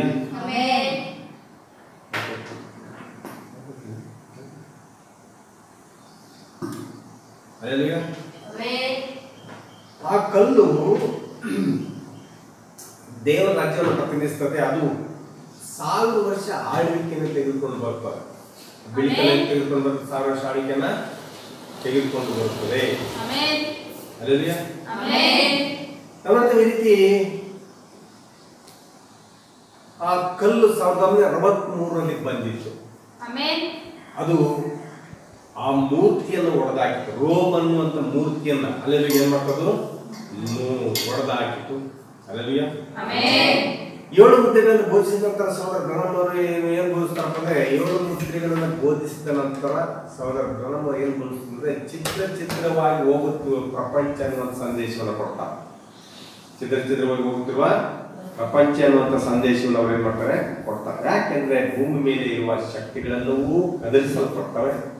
ಯಾಕಂದ್ರೆ ಅದು ತೀರ್ಪಾಗಿದೆ. ಎಲ್ಲ ಪ್ರಪಂಚ ಶಕ್ತಿ ಆಕಾಶ ಭೂಮಿ ಬಿದ್ದು ಹೋಗ್ತದೆ, ಸೂರ್ಯಚಂದ್ರ ಕತ್ತಾಗ್ತಾರೆ, ಭೂಕಂಪ ಆಗಿ ನಾಶವಾಗ್ತದೆ. ಅಲ್ಲೆಲೂಯ. ಎಲ್ಲ ನಾಶಕ್ಕೆ ಇಡಲ್ಪಟ್ಟಿದೆ ಈ ಲೋಕ. ಅಲ್ಲೆಲೂಯ. ಅದು ತೀರ್ಪಿಗೆ ಬರುತ್ತದೆ. ಕೃಪೆ ಮುಕ್ತಾಯ ಆದ ನಂತರ ಬರುವುದೇನು, ತೀರ್ಪಾಗಿದೆ. ಸತ್ಯವೇದದಲ್ಲಿ ಓದುದಾದ್ರೆ ಈ ವಿಮೋಚನೆ ಗ್ರಂಥ ಅನೇಕ ಚಿತ್ರಗಳಿವೆ. ಅಲ್ಲೆಲೂಯ. ಕೆಲವು 1000 ಚಿತ್ರಗಳಿವೆ. ಭಾನುವಾರ ನಿತ್ಯತ್ವದವರೆಗೂ ಅಲ್ಲೆಲೂಯ ನೀವು ಒಂದು ಹೊಸ ಸಂದೇಶವನ್ನು ಬೋಧಿಸಬಹುದು. ಅಲ್ಲೆಲೂಯ. ಒಂದು ವಚನದಿಂದ ನೀನು ಒಂದು ವರ್ಷ ಬೋಧಿಸಬಹುದು. ಪ್ರವಾದಿ ಸಂದೇಶದಿಂದ ಒಂದು ವಚನದಿಂದ ಸತ್ಯವೇದದಿಂದ ಒಂದು ವಚನದಿಂದ 100 ವರ್ಷ ಬೋಧಿಸಬಹುದು. ಅದು ನೀನು ಹೇಗೆ ಹೇಳಬಹುದು. ಅಲ್ಲೆಲೂಯ. ಒಂದು ವಚನದಿಂದ ನೀನು ಒಂದು ವರ್ಷ ಬೋಧಿಸಬಹುದು. ಅದು ನಿನಗೆ ಹೇಗೆ ಹೇಳಬಹುದು. ಸಹೋದರ ಬ್ರಹ್ಮ್ ಅವರು ಯೋಬನ ಪುಸ್ತಕವನ್ನು ತೆಗೆದುಕೊಂಡು ಯೋಬನು ಬೂದಿಯಲ್ಲಿ ಕೂತುಕೊಂಡಿದ್ದನ್ನ ಒಂದು ವರ್ಷ ಬೋಧಿಸಿದರು. ಅಲ್ಲಲ್ಲಿ ಯೋಬನು ಬೂದಿಯಲ್ಲಿ ಕೂತ್ಕೊಂಡಿರ್ತಾನೆ. ಏನ್ ಮಾಡಿರ್ತಾವ? 1 ವರ್ಷ ಬೋಧಿಸಿದ್ರು. ಅಲ್ಲಲ್ವ? ಯೋಗನ ಬೂದಿಯಲ್ಲಿ ಕೂತ್ಕೊಂಡು ಅಂತ 1 ವರ್ಷ ಬೋಧಿಸಿದ್ರು. ಆತನಿಗೆ 1 ವರ್ಷ ಬೋಧಿಸಿದ್ರು. ಒಂದು ವಚನ 1 ವರ್ಷ. ಒಬ್ಬ ಸಹೋದರಿ ಬಂದಿರುತ್ತೆ. ಸಹೋದರ ಬಂದು ಬ್ರಹ್ಮನ್ ಕೇಳ್ತಾರೆ, ನೀನು ಯಾವಾಗ ಯೋಗನ ಬೂದಿಯಿಂದ ಹೊರಗೆ ತೆಗೆದುಕೊಂಡು ಬರ್ತೀಯ ಅಂತ ಕೇಳಿದನು ಬ್ರಹ್ಮನಿಗೆ. 1 ವರ್ಷ ಬೋಧಿಸಿದಿ, ಬೂದಿ ಕೇಳಿ ಸಾಕಾಗಿದೆ, ಯಾವಾಗ ಯೋಗನ ಬೂದಿಯಿಂದ ಹೊರಗೆ ತೆಗೆದುಕೊಂಡು ಬರ್ತೀಯ ಅಂತ ಹೇಳಿದಾಗ ಆ ಭಾನುವಾರ ಏನ್ ಮಾಡ್ತಾರಂತೆ, ನನ್ನ ವಿಮೋಚಕನು ಸಜೀವನು ಅಂತೇಳಿ ಸಂದೇಶವನ್ನು ಕೊಟ್ಟರು. ಪ್ರವಾದಿ ಹೇಳ್ತಾರೆ, ಮುಂದಿನ ಭಾನುವಾರನೇ ಯೋಗದ ಬೂದಿಯಿಂದ ಏನ್ ಮಾಡ್ತಾನೆ ತೆಗೆದುಕೊಂಡು ಹೊರಗೆ ಬರ್ತಾನೆ. ನಂತರ ನನ್ನ ವಿಮೋಚಕನ ಸಜೀವ ಅಂತ ಹೇಳಿ ತೋರಿಸ್ತೇನೆ ಅಂತ ಹೇಳಿದ್ರು. ಅದರಲ್ಲಿ ಮುದ್ರೆಗಳಲ್ಲಿ ಕೆಲವು ತಿಂಗಳ ಬೋಧನೆ ಇದೆ, ಕೆಲವು ವರ್ಷಗಳ ಬೋಧನೆ ಇದೆ ಮುದ್ರೆಗಳಲ್ಲಿ. ಈ ಪರಿಶುದ್ಧ ಗ್ರಂಥದಲ್ಲಿ ಇನ್ನು ಎಷ್ಟೋ ಇದೆ. ಇದು ನಿತ್ಯತ್ವದ ವಾಕ್ಯವಾಗಿದೆ, ಇದು ದೇವರಾಗಿದೆ. ದೇವರನ್ನು ನೀನು ಎಂದೂ ಮುಕ್ತಾಯ ಮಾಡಲಾರೆ. ದೇವರನ್ನು ಏನ್ ಮಾಡಕ್ಕಾಗಲ್ಲ, ಎಂದೂ ವಾಕ್ಯಗಳನ್ನೆಲ್ಲ ಹೇಳಿ ಮುಕ್ತಾಯ ಮಾಡಕ್ ಸಾಧ್ಯ ಇಲ್ಲ. ಅದು ಒಂದು ದೊಡ್ಡ ಪೆಸಿಫಿಕ್ ಸಾಗರ ಇದ್ದಾಗ. ಪೆಸಿಫಿಕ್ ಸಾಗರದಲ್ಲಿ ಒಂದು ಮೀನಿತ್ತಂತೆ, ಪ್ರವಾದಿ ಹೇಳ್ತಾರೆ, ಒಂದು ಮೀನಿತ್ತಂತೆ ಮಧ್ಯದಲ್ಲಿತ್ತು. ಅದು ಸ್ವಲ್ಪ ನೀರು ಕುಡಿತಾ ಇತ್ತಂತೆ. ಪೆಸಿಫಿಕ್ ಸಾಗರ ಗೊತ್ತಾ ನಿಮಗೆ? ಸಮುದ್ರ, ಅರಬ್ಬಿ ಸಮುದ್ರ ಗೊತ್ತಾ? ಅರಬ್ಬಿ ಸಮುದ್ರದ ಒಂದು ಮೀನು, ಸಣ್ಣ ಮೀನು, ಅದು ಸ್ವಲ್ಪ ನೀರು ಕುಡಿತಿರ್ತಂತೆ. ಯಾಕೆ? ಸಮುದ್ರದ ನೀರೆಲ್ಲ ಖಾಲಿ ಆದ್ರೆ ಮತ್ತೆ ಕುಡಿಯಾಕ್ಬೇಕಲ್ಲ ಅಂತ ಭಯದಿಂದ ಸ್ವಲ್ಪ ನೀರು ಕುಡಿತಿತ್ತು. ಅಲ್ಲಲ್ಲಿ ಖಾಲಿ ಆಗ್ತದ? ಆ ಮೀನಿನ ತಿಳುವಳಿಕೆ ಸರಿನಾ? ಆ ಮೀನಂತ ನಾನು ಸ್ವಲ್ಪ ನಿಧಾನ ಕುಡಿಯುತ್ತೇನೆ, ಯಾಕೆಂದ್ರೆ ನೀರೆಲ್ಲ ಖಾಲಿ ಆಗುವುದು ನನಗೆ ಇಷ್ಟ ಇಲ್ಲ. ಆತನು ಏನು ಅಂದ್ರೆ, ಒಂದು ಸಣ್ಣ ಇಲಿ ಒಂದು ಗೋಡಂಬಿಲಿರ್ತದ, ಇನ್ನೊಂದು ಉದಾಹರಣೆ, ಒಂದು ಸಣ್ಣ ಇಲಿ ಏನಿತ್ತು, ಒಂದು ಗೋಡಂಬಿ, ದೊಡ್ಡ ಏರ್ಹೌಸ್, ಅಲ್ಲಲ್ಲಿಯ ವೇರ್ಹೌಸ್, ಅದೇ ಕಾಳು ಹಾಕುವಂತ ಗೋಡಂಬಿ. ಆ ಚಿಕ್ಕ ಇಲಿ ಅಂತಿತ್ತಂತೆ, ಒಂದೊಂದೇ ಕಾಳು ತಿಂತೀನಿ ನಾನು, ಒಂದೊಂದೇ ಕಾಳು ತಿನ್ನುತ್ತೇನೆ, ಯಾಕೆಂದ್ರೆ ಅದು ಖಾಲಿ ಆಗುವುದು ನನಗೆ ಇಷ್ಟ ಇಲ್ಲ. ಖಾಲಿ ಆಗ್ಬಿಟ್ರೆ ಅಷ್ಟೆಲ್ಲ ದೊಡ್ಡ ಗೋಡಂಬಿ ಖಾಲಿ ಆಗುತ್ತಾ? ಇಲಿ, ಸಣ್ಣ ಇಲಿ ತಿಂದು ನೋಡು ತಿಳುವಳಿಕೆ. ಆ ಥರ ಸತ್ಯವಾದ ವಾಕ್ಯಗಳೆಲ್ಲ ನಾವು ಏನ್ ಹೇಳಿದ್ರು, ಏನು ಹೇಳ್ತಾ ಇದ್ರು, ಪ್ರತಿದಿನ ಪ್ರಸಂಗ ಮಾಡ್ತಾ ಇದ್ರು, ಅವು ಖಾಲಿ ಆಗೋದಿಲ್ಲ. ಹಲ್ಲೆಲೂಯಾ. ನೀನು ತಿಳ್ಕೋ, ವಾಕ್ಯವನ್ನು ತಿನ್ನುವಾಗ ವಾಕ್ಯವೆಲ್ಲ ಖಾಲಿ ಆಗುತ್ತದಂತ ಈ ರೀತಿಯಲ್ಲಿ, ಆ ಮೀನಿನ ರೀತಿಯಲ್ಲಿ ಯೋಚನೆ ಮಾಡಬೇಡ. ಸಹೋದರ ಬ್ರಹ್ಮ ಹೇಳ್ತಾರೆ, ದೇವರ ವಾಕ್ಯವನ್ನು ನೀನು ಎಂದೂ ಮುಕ್ತಾಯ ಮಾಡಲಾರೆ. ಇನ್ನೊಂದು ಬ್ಲೂವೆಲ್ ಅಂತಕ್ಕಂಥ ಒಂದು, ಅಲ್ಲೆಲೂಯಾ, ಒಂದು ತಿಮಿಂಗ್ಲ, ಅಲ್ಲೆಲೂಯಾ, ಒಂದು ತಿಮಿಂಗ್ಲ ಹೃದಯ ಒಂದು ಸ್ಯಾಂಟ್ರೋ ಕಾರ್ನೆಸ್ಟ್ ಇರ್ತದೆ, ದಪ್ಪ ಇರ್ತದೆ. ಸ್ಯಾಂಟ್ರೋ ಕಾರ್ ಇದೊಂದು ಕಾರ್ನೆಸ್ಟ್ ದಪ್ಪ ಇರ್ತದೆ ಒಂದು ಹೃದಯ, ಆ ತಿಮಿಂಗ್ಲದ ಹೃದಯ. ಅಲ್ಲೆಲೂಯಾ, ಗೊತ್ತಾ ನಿಮಗೆ? ಅದರ ಒಂದು ತಿಮಿಂಗ್ಲದ ಒಟ್ಟು ತೂಕ ಎಷ್ಟು ಗೊತ್ತಾ ನಿಮಗೆ? ಆಶ್ಚರ್ಯ ಆಗತ್ತೆ ನೀವು ಕೇಳಿದ್ರೆ. ತೂಕ ಎಷ್ಟು? 2 ಲಕ್ಷ kg. ಒಂದು ತಿಮಿಂಗ್ಲ 2 ಲಕ್ಷ kg ಇರ್ತದೆ. ಅಲ್ಲೆಲೂಯಾ. ಪ್ರತಿದಿನ ತಿಮಿಂಗ್ಲ 100,000 kg ಆಹಾರ ಬೇಕಂತವೆ. ಒಂದು ದಿನಕ್ಕೆ 1000 kg ಆಹಾರ ಬೇಕು. ಯಾರು ಅವುಗಳಿಗೆ ಆಹಾರ ಕೊಡ್ತಾರೆ? ಯಾರು ಆಹಾರ ಕೊಡ್ತಾರೆ? ಅವಕ್ಕೆಲ್ಲ 1000 kg ಆಹಾರ ತಿಮಿಂಗ್ಲಿಗೆ ಕೊಡುವಂತವ್ರು ಯಾರು? ಗುಬ್ಬಿಗಳಿಗೆ ಆಹಾರ ಕೊಡುವಂತವ್ರು ಯಾರು? ಇಷ್ಟೆಲ್ಲ ಸೃಷ್ಟಿಗೆ ಆಹಾರ ಕೊಡುವಂತವ್ರು ಯಾರು? ಮನುಷ್ಯನಿಗೆ ಆಹಾರ ಕೊಡುವಂತವ್ರು ಯಾರು? ನಾವು ಬುದ್ಧಿಯಿಂದ ನಮ್ಮ ದೇವರನ್ನು ನಾವು ಅರ್ಥ ಮಾಡಿಕೊಂಡಿಲ್ಲ. ನಾವೇನಾಗಿದ್ದೀವಿ? ಬುದ್ಧಿಯಿಂದ ನಮ್ಮ ದೇವರನ್ನು ನಾವೇ ಅರ್ಥ ಮಾಡಿಕೊಂಡಿಲ್ಲ. ಇಡೀ ಜಗತ್ತನ್ನ 80 ಕೋಟಿ ಜೀವರಾಶಿಗಳು, ಹಲ್ಲೆಲೂಯಾ, ಎಷ್ಟೋ ಜೀವರಾಶಿಗಳಿವೆ, ಅದೆಲ್ಲ ಸಾಕ್ತಕ್ಕಂಥ ದೇವರನ್ನು ನಾವು ಮರ್ತು ಬಿಟ್ಟಿದ್ದೀವಿ. ಹಲ್ಲೆಲೂಯಾ. ನಮ್ಮ ದೇವರನ್ನು ಇನ್ನೂ ನಾವು ಅರ್ಥ ಮಾಡಿಕೊಂಡಿಲ್ಲ. ಆತನು ಬಹು ದೊಡ್ಡವನು. ಆತನು ಕೊಟ್ಟ ಈ ಪ್ರಕೃತಿ ಸಂಪತ್ತು ಎಷ್ಟು ಮಾತ್ರಕ್ಕೂ ಖಾಲಿ ಮಾಡಕ್ಕಾಗಲ್ಲ. ನಾವೇ ಖಾಲಿಯಾಗಿ ಹೋಗಬೇಕು ಹೊರತು ಅದನ್ನು ಖಾಲಿ ಮಾಡಕ್ಕಾಗಲ್ಲ. ಅಲ್ಲೇ ಈ ಭೂಮಿ ಮೇಲೆ ಇರುವವರಿಗೆ ಯಾರು 3 ಹೊತ್ತು ಆಹಾರ ಕೊಡ್ತಾರೆ? ಓ ಅಲ್ಪ ವಿಶ್ವಾಸಿ, ಆತನು ನಿನ್ನನ್ನು ಪೋಷಿಸುವುದಿಲ್ಲವೇ? ನಿಮ್ಮನ್ನು ಸಾಕೋದಿಲ್ವೇ? ನನಗೆ ಅದು ಗೊತ್ತು, ನನಗಿದು ಗೊತ್ತು, ನನಗೆ ಅದು ಗೊತ್ತು ಅಂತ ನೀನು ಹೇಳ್ತಿ. ನಿಜವಾಗ್ಲೂ ಹೇಳಬೇಕಾದ್ರೆ ನಮಗೇನು ಗೊತ್ತಿಲ್ಲ. ಕೊರೋನಾ ವೈರಸ್ ನಾವು ಯಾವ ರೀತಿ ಬದುಕಬೇಕಂತ ನೀವು ಯೋಚನೆ ಮಾಡ್ತಾ ಇದ್ದೀರಾ? ಓ, ದೇವರು ಎಲ್ಲದಕ್ಕೂ ಆಹಾರ ಸಿದ್ಧ ಮಾಡಿಟ್ಟಿದ್ದಾನೆ. ಭಯ ಆತನ ಆಹಾರ. ಓ ಅಲ್ಪ ವಿಶ್ವಾಸಿ, ಆತ ನಿನ್ನನ್ನು ಪೋಷಿಸುವುದಿಲ್ಲವೇ? ನೋಡ್ರಿ, ನನಗೆ ಅದು ಗೊತ್ತು, ನನಗೆ ಇದು ಗೊತ್ತು, ಅದು ಗೊತ್ತು ಅಂತ ಹೇಳ್ತೀವಿ. ಸತ್ಯ ನಿಜವಾಗ್ಲೂ ಹೇಳ್ಬೇಕಾದ್ರೆ ನಮಗೇನು ಗೊತ್ತಿಲ್ಲ. ಕೆಲವು ಅಲ್ಲವೇ 1000 ದೃಶ್ಯಗಳಿವೆ, ನಾವು ಕನಿಷ್ಠ ಅವುಗಳ ಅರ್ಧ ಕೂಡ ನೋಡಲಿಲ್ಲ. ಸತ್ಯವೇದದಲ್ಲಿ ಎಷ್ಟೋ ದೃಶ್ಯಗಳಿವೆ, ಎಷ್ಟೋ ಸಂಗತಿಗಳಿವೆ, ಅದರಲ್ಲಿ ಒಂದು ಅರ್ಧ ಕೂಡ ನಾವು ನೋಡಿಲ್ಲ. ಅಲ್ಲವೇ ನೋಡಿದೇವಾ? ಓ ದೇವರ ಸ್ತೋತ್ರ ಮಾಡ್ತೇವೆ. ಸಮಯ ಇನ್ನು ಮುಂದಕ್ಕೆ ಹೋಗ್ತದೆ. ಆತನು ಇನ್ನೂ ಆತನ ವಾಕ್ಯವನ್ನು ಪ್ರಕಟಿಸ್ತಾ ಇದ್ದಾನೆ. ಇಲ್ಲಿ ಬಹು ಬೆಲೆಯುಳ್ಳ ಪುಸ್ತಕ ಇದು ಸತ್ಯವೇದ. ಅಲ್ಲವೇ?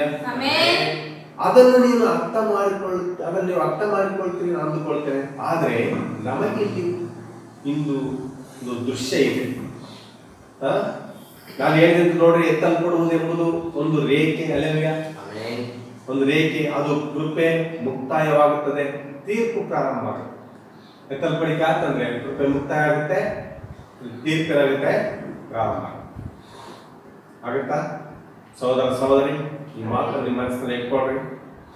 ಎತ್ತಲ್ಪಡಿಕೆ ಎಂಬುದು ಕರ್ತನ ಬರೋಣದೊಂದಿಗೆ ಸೇರಿಕೊಂಡಿದೆ. ಕರ್ತನ ಬರೋಣ ಎಂಬುದು ಅದು 7ನೇ ಮುದ್ರೆಯಾಗಿದೆ. 7ನೇ ಮುದ್ರೆ ಎಂಬ ಆ ಪಾಯಿಂಟ್ ಕೃಪೆಯಿಂದ ತೀರ್ಪಾಗಿ ಬದಲಾಗುತ್ತದೆ. 7 ಮುದ್ರೆ ಏನಾಗುತ್ತೆ? ಕೃಪೆಯಿಂದ ತೀರ್ಪಾಗಿ ಬದಲಾಗುತ್ತದೆ. ಈ ದಿನ ಅದು ನಿಮಗೆ ಅರ್ಥವಾಗುತ್ತದೆ ಅಂತ ಅಂದುಕೊಳ್ಳುತ್ತೇನೆ. ನಿಮಗೆ ಆ ವಿಷಯ ನಿಮ್ಮ ಮನಸ್ಸಿನಲ್ಲಿ ಇದ್ರೆ, ಈಗ ನಾನು ನಿಮ್ಮನ್ನು ಯೋನ ಗ್ರಂಥಕ್ಕೆ ತೆಗೆದುಕೊಂಡು ಹೋಗ್ತೇನೆ. ನಮ್ಮ ಸಬ್ಜೆಕ್ಟ್ ಅಲ್ಲಲ್ಲಿಯ ನಮ್ಮ ಅಂಶದ ಬಳಿ ನಿಮ್ಮ ಗ್ರಂಥಕ್ಕೆ ತೆಗೆದುಕೊಂಡು ಹೋಗ್ತೇನೆ. ಯೋನ ಯಾರು? ಯೇಸು ಕ್ರಿಸ್ತನಾಗಿದ್ದಾರೆ. ಯೋನ ಯಾರು? ಯೇಸು ಕ್ರಿಸ್ತ. ಯೋನ ಯಾರು? 3ನೇ ಅಧ್ಯಾಯದಲ್ಲಿ ದೊಡ್ಡ ತಿಮ್ಮಿಂಗ್ಲ ಹೊಟ್ಟೆ ಒಳಗಿಂದ ಹೊರಗೆ ಬಂದವನೇ ಯೋನ. ದೊಡ್ಡ ತಿಮ್ಮಿಂಗ್ಲ ಹೊಟ್ಟೆ ಒಳಗಿಂದ ಎಷ್ಟು ಲಕ್ಷ ಕೆಜಿ ತೂಕ? 2 ಲಕ್ಷ. ಅಂತ ಹೊಟ್ಟೆ ಒಳಗೆ ಆರಾಮಾಗಿದ್ದ. ಅಲ್ಲವೇ? ಆತ ತಿಮ್ಮಿಂಗದ ಹೃದಯನೇ ಒಂದು ಸ್ಯಾಂಟ್ರೋ ಕಾರ್ ಇದ್ದಂಗೆ ಇರ್ತದ. ಅಲ್ಲವೇ? ಅಷ್ಟು ದಪ್ಪ, ಅಷ್ಟು ವೆಯ್ಟ್, ಅಂತ 1000 kg ತೂಕ ಅದು ತಿಮ್ಮಿಂಗದ ಹೃದಯ. ಅಲ್ಲವೇ? ಅಂತ ಒಂದು ತಿಮ್ಮಿಂಗದ ಹೊಟ್ಟೆ ಒಳಗಿಂದ ಹೊರಗೆ ಬಂದವನೇ ಯೋನ. 2ನೇ ಅಧ್ಯಾಯದಲ್ಲಿ ಆತ ದೊಡ್ಡ ಮೀನು ಹೊಟ್ಟೆ ಒಳಗೆ ಹೋಗ್ತಾರೆ. ಅಲ್ಲವೇ? ಅದು ವಾಂತಿ ಮಾಡುತ್ತೆ. 3ನೇ ಅಧ್ಯಾಯದಲ್ಲಿ ಆ ತಿಮ್ಮಿಂಗದ ಹೊಟ್ಟೆಯಲ್ಲಿ ಎಷ್ಟು ನಿಂತಿದ್ದು ಯೋನ? 3 ರಾತ್ರಿ 3 ಹಗಲು. ಅಲ್ಲವೇ? ಯೇಸು ಕ್ರಿಸ್ತನು ಅದೇ ರೀತಿಯಲ್ಲಿ ಭೂಗರ್ಭದಲ್ಲಿ 3 ರಾತ್ರಿ 3 ಹಗಲು ಅದೇ ರೀತಿ ಇದ್ದನು. ನಂತರ ಇವನು ತಿಮ್ಮಿಂಗಲದಿಂದ ಹೊರಗೆ ಬಂದ. ಇಷ್ಟ ಹೃದಯದಲ್ಲಿ ತಿಮ್ಮಿಂಗಲದಿಂದ ಏನ್ ಮಾಡಿ ಇವನ ಹೊರಗೆ ಬಂದನು. ಯೇಸು ಕೂಡ ಭೂಗರ್ಭದಿಂದ ಹೊರಗೆ ಬಂದನು. ಇವನ ಸೂಚನೆ ಏನು? ಅದು ಪುನರುತ್ಥಾನದ ಸೂಚನೆಯಾಗಿದೆ. ಅದಕ್ಕಾಗಿ 3ನೇ ಅಧ್ಯಾಯದಲ್ಲಿ ಯೋನನ ಗ್ರಂಥ 3ನೇ ಅಧ್ಯಾಯದಲ್ಲಿ ಈ ಯೋನ ಪುನರುತ್ಥಾನ ಹೊಂದಿದ ಕ್ರಿಸ್ತನಾಗಿದ್ದಾನೆ. ಪುನರುತ್ಥಾನ ಹೊಂದಿದ ಕ್ರಿಸ್ತನು ಯಾವ ಸಂದೇಶ ತೆಗೆದುಕೊಂಡು ಬರುತ್ತಾನೆ? ಪುನರುತ್ಥಾನ ಹೊಂದಿದ ಕ್ರಿಸ್ತನು ಯಾವ ಸಂದೇಶ ತೆಗೆದುಕೊಂಡು ಬಂದ? ಕೃಪಾ ಸಂದೇಶವನ್ನು ತೆಗೆದುಕೊಂಡು ಬರುತ್ತಾನೆ. ಯೇಸು ಶಿಷ್ಯರಿಗೆ ಹೇಳಿದ್ದೇನು? ಮಾರ್ಕ್ 16:15 ಹೋದ್ರಿ. ಯೇಸು ಕ್ರಿಸ್ತನ ಏನ್ ತೆಗೆದುಕೊಂಡು ಬಂದ? ಪುನರುತ್ಥಾನ ನಂತರ ಯಾವ ಸುವಾರ್ತೆ ತೆಗೆದುಕೊಂಡು ಬಂದ? ಕೃಪಾ ಸಂದೇಶ ಏನದು? ಕೃಪಾ ಸಂದೇಶ ಯೇಸು ಕ್ರಿಸ್ತನಂತ ಕೃಪಾ ಸಂದೇಶ ಏನದು?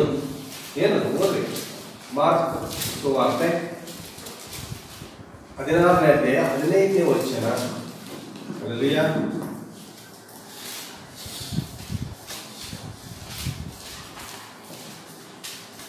16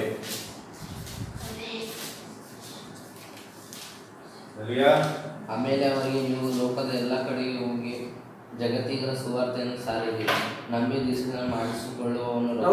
ಜಗತ್ತಿಗೆಲ್ಲ ಸುವಾರ್ತೆ ತೆಗೆದುಕೊಂಡು ಬಂದನು ಕ್ರಿಸ್ತನು. ಇವತ್ತಿನ ಮಾತಾಡಿದಂತ ಸುವಾರ್ತೆ ಆತನು ಸತ್ಯದ ಮೇಲೆ ಜಗತ್ತಿಗೆಲ್ಲ ಸುವಾರ್ತೆ ತೆಗೆದುಕೊಂಡು ಬಂದ್ರೆ ಜಗತ್ತಿಗೆಲ್ಲ ಕೃಪೆ ಬಂದಿತ್ತು. ಮಾನಸಾಂತರ ಹೊಂದಿ ದೀಕ್ಷೆ ತೆಗೆದುಕೊಳ್ಳ್ರಿ, ಆಗ ನೀವು ಪರಿಶುದ್ಧಾತ್ಮ ವರ ಹೊಂದುವಿರಿ. ಅದು ಕೃಪೆಯ ಸಂದೇಶವಾಗಿದೆ. ಮತ್ತೆ ಯೋನನು ಯಾವ ಸಂದೇಶ ತೆಗೆದುಕೊಂಡು ಬಂದ? ಯೋನ ಮೀನು ರೊಟ್ಟಿಗಳನ್ನು ಮಾಡಕ್ ಬಂದ, ಯಾವ ಸಂದೇಶ ತೆಗೆದುಕೊಂಡು ಬಂದ? ಆತನು ಅದೇ ಸಂದೇಶವನ್ನು ತೆಗೆದುಕೊಂಡು ಬರೋದು. ಮಾನಸಾಂತರ ಪಡ್ರಿ, ದೇವ್ರ ಕಡೆ ತಿರುಗಿಕೊಳ್ರಿ. ಕೂಡ ಮಾನಸಾಂತರ ಪಡ್ರಿ, ದೇವ್ರ ಕಡೆ ತಿರುಗಿಕೊಳ್ಳ್ರಿ. ಇದು ಯಾವ ಸುವಾರ್ತೆ? ಯೋಧರಿಗೆ ಮಾತ್ರ ಅಲ್ಲ, ಇಸ್ರಾಯೇಲ್ ಮಾತ್ರ ಅಲ್ಲ, ಇಡೀ ಜಗತ್ತಿಗೆ ಸುವಾರ್ತೆ. ಪುನರುತ್ಥಾನದ ಸಂಘದ ಸುವಾರ್ತೆ, ಕೃಪಾ ಸಂದೇಶ ಕ್ರಿಸ್ತನು ತಂದನು. ಪುನರುತ್ಥಾನ ಆದ್ಮೇಲೆ ಮೀನಿನ ಒಳಗಿಂದ ಬಂದಾಗ ಯೋನನು ಕೂಡ ಕೃಪಾ ಸಂದೇಶವನ್ನು ತೆಗೆದುಕೊಂಡು ಬಂದ. ಪಶ್ಚಾತ್ತಾಪ ಕುರಿತು ಬೋಧಿಸಿದನು. ಪೆಂತೆಕೋಸ್ತ್ ದಿನ ಪೇತ್ರನಿರ್ತ ಸಂದೇಶ ತಂದು ಮಾನಸಾಂತರ ಪಡ್ರಿ, ಪಶ್ಚಾತ್ತಾಪ ಪಡ್ರಿ, ದೀಕ್ಷಾಸ್ನಾನ ಮಾಡಿಸ್ಕೊಡ್ರಿ. ಅಲ್ಲೇ ನಿನಗೆ ಪಟ್ಟಣದಲ್ಲಿ ಮಾನಸಾಂತರ ಹೊಂದಿತಾ? ನಿನಗೆ ಪಟ್ಟ ಮಾನಸಾಂತರ ಹೊಂದಿತಾ? ಹೊಂದಿದ್ರಾ? ಅವರು ಏನು ಹೊಂದಿಕೊಂಡ್ರು? ಕೃಪೆಯನ್ನು ಹೊಂದಿಕೊಂಡ್ರು. ದೇವರು ಅವರನ್ನು ನಾಶ ಮಾಡಲಿಲ್ಲ. ದೇವರನ್ನು ಏನ್ ಮಾಡಲಿಲ್ಲ? ನಾಶ ಮಾಡಲಿಲ್ಲ. ಆದ್ರಿಂದ ಯೋನನು 7ನೇ ಸಭಾಕಾಲವಾಗಿದ್ದಾನೆ. ಯೋನ ಏನಾಗಿದ್ದಾನೆ? 7ನೇ ಸಭಾಕಾಲವಾಗಿದ್ದಾನೆ. ಯೋನನು ಪೆಂತೆಕೋಸ್ತ್ ಹಬ್ಬವಾಗಿದ್ದಾನೆ. ಯೋನನು ಕೃಪಾ ಸಿಂಹಾಸನವಾಗಿದ್ದಾನೆ. ಯೋನನು ದೇವರ ಕುಮಾರನಾಗಿದ್ದಾನೆ. ಯೋನನು ಇಲ್ಲಿ ಮಹಾಯಾಜಕನಾಗಿದ್ದಾನೆ. ಯಾವಾಗ ರಕ್ತ ಸಿಂಹಾಸನದ ಮೇಲೆ ಇದ್ದಿತೋ, ಆ ಮಂಜೂಷ ಮೇಲೆ ಇದ್ದಿತೋ, ಅಲ್ಲಿ ಕೃಪೆ ಇರ್ತದೆ. 7 ಸಾರಿ ಪ್ರೋಕ್ಷಿಸಿದ ಆ ಒಂದು ರಕ್ತ ಅದು 7 ಸಭಾಕಾಲಕ್ಕಾಗಿ. ಆದ್ರಿಂದ ಆತನ ಸಂದೇಶ ಕೃಪೆಯ ಸಂದೇಶವಾಗಿದ್ದಿತು. ಮತ್ತು ನೆನವೆ ಪಶ್ಚಾತ್ತಾಪ ಬಂದಿತ್ತು, ಮತ್ತು ನೆನವೆ ಮಾನಸಾಂತರ ಹೊಂದಿತ್ತು, ನೆನವೆ ರಕ್ಷಿಸಲ್ಪಟ್ಟಿತು. ಮೂಲಕವಾಗಿ ನೆನವೆ ಅದು ಪಶ್ಚಾತ್ತಾಪ ಪಡ್ತು, ನೆನವೆ ಮಾನಸಾಂತರ ಹೊಂದಿತ್ತು. ನೆನವೆ ಹಿನ್ನೆಲೆ ಏನು?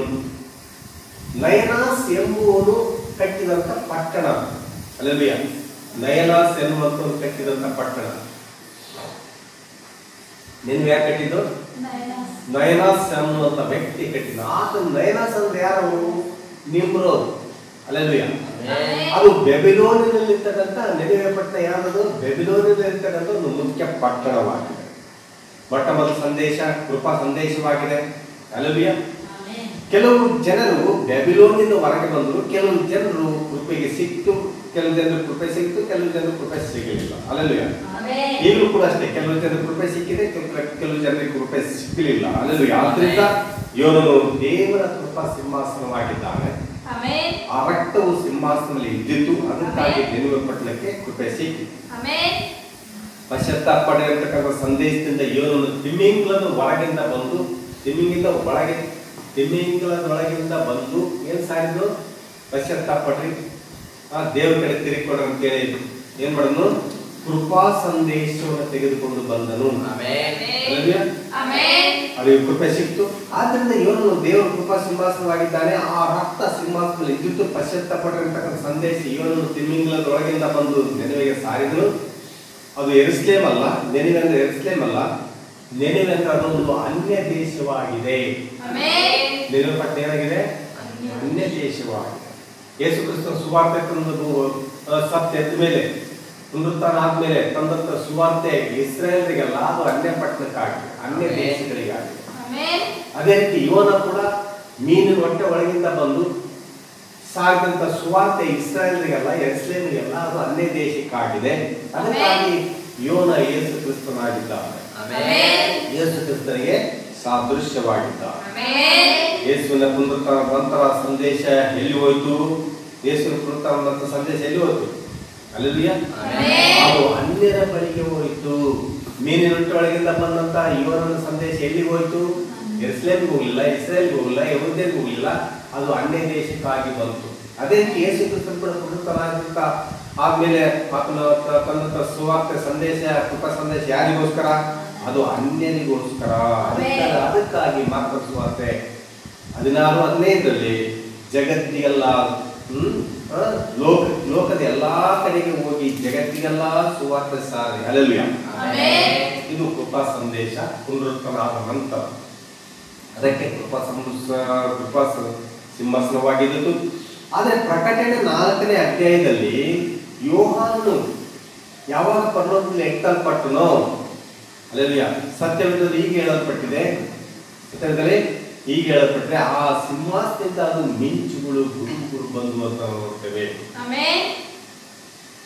ಯೋಹಾನ 4ನೇ ಅಧ್ಯಾಯದಲ್ಲಿ ಪ್ರಕಟಣೆ ಗ್ರಂಥ 4ನೇ ಅಧ್ಯಾಯದಲ್ಲಿ ಯೋಹಾನ ಏನ್ ಮಾಡ್ದ? ಪರಲೋಕಕ್ಕೆ ಹೋದಾಗ ಅಲ್ಲಿ ಏನ್ ಕಂಡ? ಆತನು ಗುಡುಗುಗಳು ಮಿಂಚುಗಳು ಕಂಡು. ಹೇಳ್ತಾರೆ, ಕೃಪಾ ಸಿಂಹಾಸನದಿಂದ ಮಿಂಚುಗಳು ಗುಡುಗುಗಳು ಬರೋದಿಲ್ಲ. ಕೃಪಾ ಸಿಂಹಾಸನದಿಂದ ಗುಡುಗುಗಳು ಮಿಂಚುಗಳು ಬರೋದಿಲ್ಲ. ಕೃಪಾ ಸಿಂಹಾಸನದಿಂದ ಮಿಂಚುಗಳು ಗುಡುಗು ಬರೋದಿಲ್ಲ ಅಂತ ಹೇಳಿದ್ದಾರೆ ಪ್ರವಾದಿ. ಅಲ್ಲೆಲ್ಲೂಯ. ಕೃಪಾ ಸಿಂಹಾಸನದಿಂದ ನಿಮಗೆ ಗುಡುಗುಗಳು ಇರುವುದಿಲ್ಲ. ಒಂದು ವೇಳೆ ಗುಡುಗುಗಳು ಮಿಂಚುಗಳು ಸಿಂಹಾಸನದಿಂದ ಬರುತ್ತವೆ ಅಂದ್ರೆ ಅದು ಕೃಪೆಯಾಗಿರುವುದಿಲ್ಲ, ಅದು ತೀರ್ಪಿನ ಸಿಂಹಾಸನವಾಗಿರುತ್ತದೆ. ನೀವು ಪ್ರಕಟಣೆ 4ನೇ ಅಧ್ಯಾಯ ಜಾಗ್ರತೆಯಾಗಿ ಓದುವುದಾದ್ರೆ ಈ ಪಾಯಿಂಟ್ ನಿಮಗೆ ಗೊತ್ತಾಗುತ್ತೆ.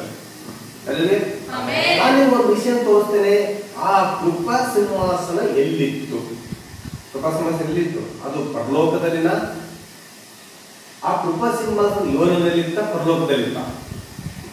ಕೃಪೆ ಎಂಬುದು ಯೋನನಿಂದ ಹೊರಗೆ ಬಂತು, ಪರಲೋಕದಿಂದಲ್ಲ ಬಂತು. ಯೋನನೊಳಗಿತ್ತು. ಯೋನನೊಳಗಿಂದ ಕೃಪೆ ಆ ಜನರಿಗೆ, ನೆನವೆ ಜನರಿಗೆ ಸಿಕ್ತು ಅಂತ ನಾವು ನೋಡ್ತೇವೆ. ಯೋನನ ಹತ್ರ ಕೃಪಾ ವಾಕ್ಯ ಇದ್ದಿತ್ತು. ಅಲ್ಲೆಲ್ಲೂಯ. ದೇವರು ಪರಲೋಕದಿಂದಲ್ಲ ಮಾತನಾಡಿದ್ದು. ಅಲ್ಲೆಲ್ಲೂಯ. ಆತನು ತನ್ನ ಸಂದೇಶಗಾರರಿಂದ ಮಾತಾಡಿದನು. ನೆನವೆಗೆ ಪರಲೋಕದಿಂದ ಮಾತಾಡಿದ. ಯಾರಿಂದ ಮಾತಾಡಿದ? ಸಂದೇಶಗಾರನಾಗಿರ್ತಕ್ಕಂಥ, ಪ್ರವಾದಿಯಾಗಿರ್ತಕ್ಕಂಥ ಯೋನನ ಮೂಲಕವಾಗಿ ಆ ನೆನವೆ ಜನರಿಗೆ ಸಂದೇಶವನ್ನು ಕೊಟ್ಟರು. ಹೌದಾ? ಸಂದೇಶಗಾರ ಕೃಪಾ ಸಿಂಹಾಸನವಾಗಿದ್ದಾನೆ. ಆದ್ರಿಂದ ಈಗ ಕೃಪಾ ಸಿಂಹಾಸನ ಎಲ್ಲಿದೆ ಅಂದ್ರೆ, ಅಲ್ಲೆಲ್ಲೂಯ, ಆ ಯೋನನ ಬಳಿ, ಆ ನಿನವಿಗೋಸ್ಕರ ಕೃಪಾ ಸಿಂಹಾಸನ ಎಲ್ಲಿದೆ ಅಂದ್ರೆ ಅದು ಯೋನನಲ್ಲಿದೆ. ಮತ್ತು ಯೋನನಲ್ಲಿಯೇ ರಕ್ತ ಇದೆ. ಅಲ್ಲೆಲ್ಲೂಯ. ಆ ರಕ್ತವು ಆ ಮನುಷ್ಯನೊಳಗಿದೆ, ಯೋನನೊಳಗಿದೆ ರಕ್ತ. ಅಲ್ಲೆಲ್ಲೂಯ. ಎಲ್ಲಿಗೆ ಆ ವ್ಯಕ್ತಿ ಹೋದನೋ ಆ ರಕ್ತ ಕೂಡ ಆತನೊಂದಿಗೆ ನಡ್ಕೊಂಡು ಹೋಯಿತು. ಆ ಕೃಪೆ ಕೂಡ ಆತನೊಂದಿಗೆ ನಡ್ಕೊಂಡು ಹೋಯಿತು. ಏನನ್ನು ಯೋನನು ಎಲ್ಲಿಗೆ ನಡೆದನೋ ವಿಮೋಚನೆ ಆತನೊಂದಿಗೆ ಕೂಡ ನಡೆಯಿತು. ಯೋನ ಮುದ್ರಿಸಲ್ಪಟ್ಟ ಪುಸ್ತಕವಾಗಿದ್ದಾನೆ. ಯೋನನಲ್ಲಿ ವಿಮೋಚನೆ ಇದ್ದಿತ್ತು. ಯೋನ ಅಂದ್ರೆ ಅರ್ಥ ಏನು ಗೊತ್ತಾ? ಯೋನ ಅಂದ್ರೆ ಅರ್ಥ ಏನು? ಪಾರಿವಾಳ. ಅಲ್ಲೆಲ್ಲೂಯ. ಪಾರಿವಾಳ ಅಂದರೆ ಅದು ಪರಿಶುದ್ಧಾತ್ಮನಿಗೆ ಹೋಲಿಕೆಯಾಗಿದೆ. ಆ ಪರಿಶುದ್ಧಾತ್ಮನ ಹೊಂದಿದ ನಂತರ ಬಂದದ್ದೇ ಪಾರಿವಾಳ. ಅಲ್ವೇ? ಪುನರುತ್ಥಾನ ಹೊಂದಿದ ನಂತರ ಬಂದದ್ದೇ ಪಾರಿವಾಳ. ಆ ಪರಿಶುದ್ಧಾತ್ಮ ಆ ಮಹಾಯಾಜಕನಾಗಿದ್ದಾನೆ. ಆ ಪರಿಶುದ್ಧಾತ್ಮ ದೇವಕುಮಾರನಾಗಿದ್ದಾನೆ. ಆ ಕೃಪೆ ಸಿಂಹಾಸನದ ಮೇಲೆ ಆ ಕೃಪೆಯನ್ನು ಅನ್ಯ ಜನರ ಬಳಿಗೆ ತೆಗೆದುಕೊಂಡು ಬಂದರು. ಯೋನಾದ್ರ ಅರ್ಥ ಅದೇ ಆಗಿದೆ. ದೇವರ ಕೃಪೆ ಸಿಂಹಾಸನವೇ ಯೋನ. ಅಲ್ಲೆಲ್ಲೂಯ. ಆಗಿನ ಕಾಲಕ್ಕೆ. ಆದರೆ ಅದು ಸ್ಪಷ್ಟವಾಗಿ ಆ ಸಿಂಹಾಸನ ಒಬ್ಬ ಮನುಷ್ಯನಲ್ಲಿ ಇದ್ದಿತ್ತು. ಇದು ಅರ್ಥ ಮಾಡಿಕೊಳ್ಳೋಕೆ ಸ್ವಲ್ಪ ಕಷ್ಟವಾಗುತ್ತಿದೆಯಾ? ಈ ಸಂಗತಿ ಅನೇಕರು ಅರ್ಥ ಮಾಡಿಕೊಳ್ಳೋದು ಬಹಳ ಕಷ್ಟಪಡ್ತಾರೆ. ಅಲ್ಲೆಲ್ಲೂಯ. ಆದ್ರೆ ವಧು ಇದನ್ನ ಅರ್ಥ ಮಾಡಿಕೊಳ್ಳಬಹುದು. ಅವರ ಸಂದೇಶ ಎಲ್ಲವನ್ನು ಕೂಡ ಏನ್ ಮಾಡಬಹುದು? ವಧು ಅರ್ಥ ಮಾಡಿಕೊಳ್ಳಿಕ್ಕೆ ದೇವರಾಗಿಗೆ ಕೃಪೆಯನ್ನು ಕೊಟ್ಟಿರ್ತಾರೆ. ಅಲ್ಲೆಲ್ಲೂಯ. ದೇವರು ನೆನವೆಗೆ ನೇರವಾಗಿ ಹೋಗಬಲ್ಲನೆಂದು ನನಗೆ ಗೊತ್ತು. ದೇವರು ನೆನವೆಗೆ ನೇರ ಹೋಗಿ ಅವರಿಗೆ ಸುವಾರ್ತೆ ಸಾರಬಹುದಾಗಿತ್ತು. ಆದರೆ ಆತನು ಯೋನನನ್ನು ತೆಗೆದುಕೊಂಡು ಹೋದನು. ಯಾಕೆಂದ್ರೆ ಯೋನನ ದೇವರ ಬಾಯಿಯಾಗಿದ್ದನು. ಏನೇನಾಗಿದ್ದ? ದೇವರ ಬಾಯಿಯಾಗಿದ್ದ. ಆ ವಾಕ್ಯದ ಕೃಪೆ ಆತನಲ್ಲಿತ್ತು. ಯೋನನ ಮೂಲಕ ಕೃಪೆ ಹೋಯಿತು. ಮತ್ತು ಆತನೇ ಆ ಕೃಪೆ ಸಿಂಹಾಸನವಾಗಿದ್ದಾನೆ. ಆದರೆ ಅದು ನಿನಗೂ ಅರ್ಥವಾಗಲಿಲ್ಲ. ಅಲ್ವೇ? ಆದರೆ ಆತನಿಗೆ ನೆನವಿಗೆ ಹೋಗಬೇಕೆಂದು, ಅಲ್ವೇ, ಅದು ನೆನವಿಗೆ ಹೋಗ್ಬೇಕಂತ ದೇವರು ಹೇಳಿದ ಮಾತು ಕೇಳಿ ಕೂಡ ತಪ್ಪಿಸ್ಕೊಂಡು ಹೋದಂತ ವ್ಯಕ್ತಿ, ಆತನಿಗೆ ದೇವರ ಕೃಪೆ ಅರ್ಥ ಆಗಲಿಲ್ಲ. ಆದರೆ ದೇವರು ಅವನನ್ನು ಕಳಿಸಿದನು. ಆ ಆದ್ರೆ ದೇವರು ಆತನನ್ನು ಅಲ್ಲಿಗೆ ತೆಗೆದುಕೊಂಡು ಹೋದನು. ಅವನೇ ಹೋಗ್ಲಿಲ್ಲ, ದೇವರೇ ತೆಗೆದುಕೊಂಡು ಹೋದನು. ಆ ತಿಮ್ಮಿಂಗಲದ ಮೂಲಕ ಹೋಗಿ ಅದು ಏನಂದ್ರೆ ಪುನರುತ್ಥಾನ ಹೊಂದಿದ ಕ್ರಿಸ್ತನಾಗಿದ್ದಾನೆ ಮತ್ತು ಕೃಪಾ ಸಂದೇಶ ತಂದವನು ಆತನೇ ಆಗಿದ್ದಾನೆ. ನೆನಪಿಗೆ ಕೃಪಾ ಸಂದೇಶ ತಂದವರು ಯಾರಾಗಿದ್ದಾರೆ? ಇವನೇ ಆಗಿದ್ದಾನೆ. ಹಲ್ಲೆಲೂಯಾ. ಆತನು ಸಜೀವವಾಗುವವರೆಗೂ ಅನ್ಯರಿಗೆ ಕೃಪೆ ಇಲ್ಲ. ಆತ ಪುನರುತ್ಥಾನ ಅಂದ್ರೆ ಮೀನು ಹೊಟ್ಟೆ ಒಳಗಿಂದ ಬರೋವರೆಗೂ, ಯೇಸು ಕ್ರಿಸ್ತನು ಭೂಗರ್ಭದಿಂದ ಹೊರಗೆ ಬರೋವರೆಗೂ ಅನ್ಯರಿಗೆ ಸುವಾರ್ತೆ ಇರಲಿಲ್ಲ, ಅನ್ಯರಿಗೆ ಕೃಪೆ ಇರಲಿಲ್ಲ, ಅನ್ಯರಿಗೆ ಅವಕಾಶ ಇರಲಿಲ್ಲ. ಹಲ್ಲೆಲೂಯಾ. ಅನ್ಯರಿಗೆ ಅವಕಾಶ ಯಾವಾಗ ಸಿಕ್ಕಿದ್ದು? ಸಮಾಧಿಯಿಂದ ತಿರುಗಿ ಎದ್ದ ನಂತರ, ಇನ್ನು ಕ್ರಿಸ್ತನ ಪುನರುತ್ಥಾನ ಆದ ನಂತರ ಆತನು ಪರಲೋಕಕ್ಕೆ ಹೋದಾಗ ಆತನು ಮಹಾಯಾಜಕನಾಗಿ ಹೋದನು. ಆತನ ಹತ್ತಿರ ಕೃಪೆ ಸಂದೇಶವಿತ್ತು. ಆತನು ಕೃಪಾ ಸಿಂಹಾಸನದಿಂದ ಸಂದೇಶವನ್ನು ಏನ್ ಮಾಡಿದಂತೆ ಕೊಟ್ಟನು. ಪ್ರತಿ ಕಾಲಕ್ಕೆ ಕೃಪೆ ಇದೆ. ಸಂದೇಶಗಾರರಿಂದ ಮೊದಲ ಸಭಾ ಕಾಲದಲ್ಲಿ ಪೌಲನೇ ಕೃಪಾ ಸಿಂಹಾಸನವಾಗಿದ್ದಾನೆ. ಪೌಲನು ಕೃಪಾ ಸಿಂಹಾಸನ ಯಾರು? ಮೊದಲ ಸಭಾ ಕಾಲದ ಕೃಪಾ ಸಿಂಹಾಸನ ಯಾರು? ಪೌಲನು ಆಗಿದ್ದಾನೆ. ಹಲ್ಲೆಲೂಯಾ. ಪೌಲನು, ಹೌದಾ? ಎರಡನೇ ಸಭಾ ಕಾಲಕ್ಕೆ ಇರನೇಸ್ ಕೃಪಾ ಸಿಂಹಾಸನವಾಗಿದ್ದಾನೆ. ಮೂರನೇ ಸಭಾ ಕಾಲಕ್ಕೆ ಮಾರ್ಟಿನ್, ನಾಲ್ಕನೇ ಸಭಾ ಕಾಲಕ್ಕೆ ಕೊಲಂಬೋ. ಹಲ್ಲೆಲೂಯಾ. ಪೌಲನು ಇಸ್ರಾಯೇಲ್ನಿಂದ ಬಂದರು. ಇರನೇಸ್ ಯಾವ ದೇಶದಲ್ಲಿ? ಇರನೇಸ್ ಫ್ರಾನ್ಸ್. ಹಲ್ಲೆಲೂಯಾ. ಮಾರ್ಟಿನ್ ಆಸ್ಟ್ರಿಯಾದಿಂದ ಬಂದರು. ಕೊಲಂಬೋ ಐರ್ಲೆಂಡ್ ಇಂದ ಬಂದರು. ಮಾರ್ಟಿನ್ ಲೂಥರ್ ಜರ್ಮನಿಯಿಂದ ಬಂದರು. ಹಲ್ಲೆಲೂಯಾ. ಜಾನ್ ವೆಸ್ಲಿ ಇಂಗ್ಲೆಂಡ್ ಇಂದ ಬಂದರು. ಸಿಂಹಾಸನ ಒಂದೊಂದು ಕಣದಿಂದ ಇನ್ನೊಂದು ಕಣಕ್ಕೂ ಹೋಗುತ್ತಾ. ಹಲ್ಲೆಲೂಯಾ.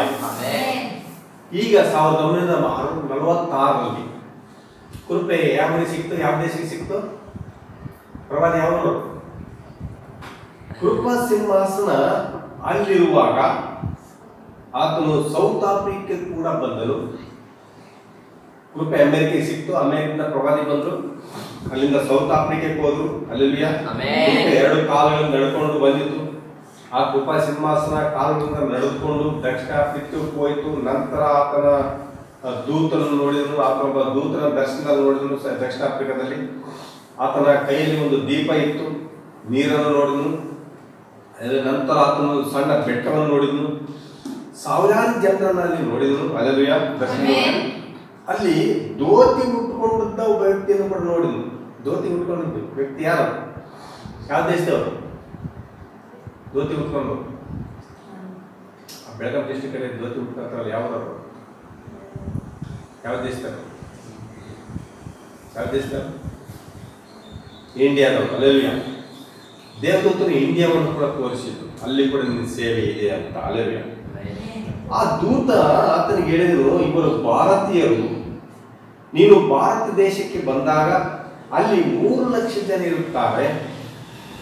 ಆ ಕೂಟಕ್ಕೆ 5 ಲಕ್ಷ ಜನ ಹಾಜರಾಗಿದ್ರು ಬಾಂಬೆಲಿ ಬಂದಾಗ. ಹಲ್ಲೆಲೂಯಾ. ಬಾಂಬೆ ಬಂದಾಗ ಎಷ್ಟು ಜನ ಹಾಜರಾಗಿದ್ರಲ್ಲಿ ಕೂಟದಲ್ಲಿ? 5 ಲಕ್ಷ ಜನ. 1954ರಲ್ಲಿ ಆತನು ಬಾಂಬೆ ಬಂದಿದ್ದು.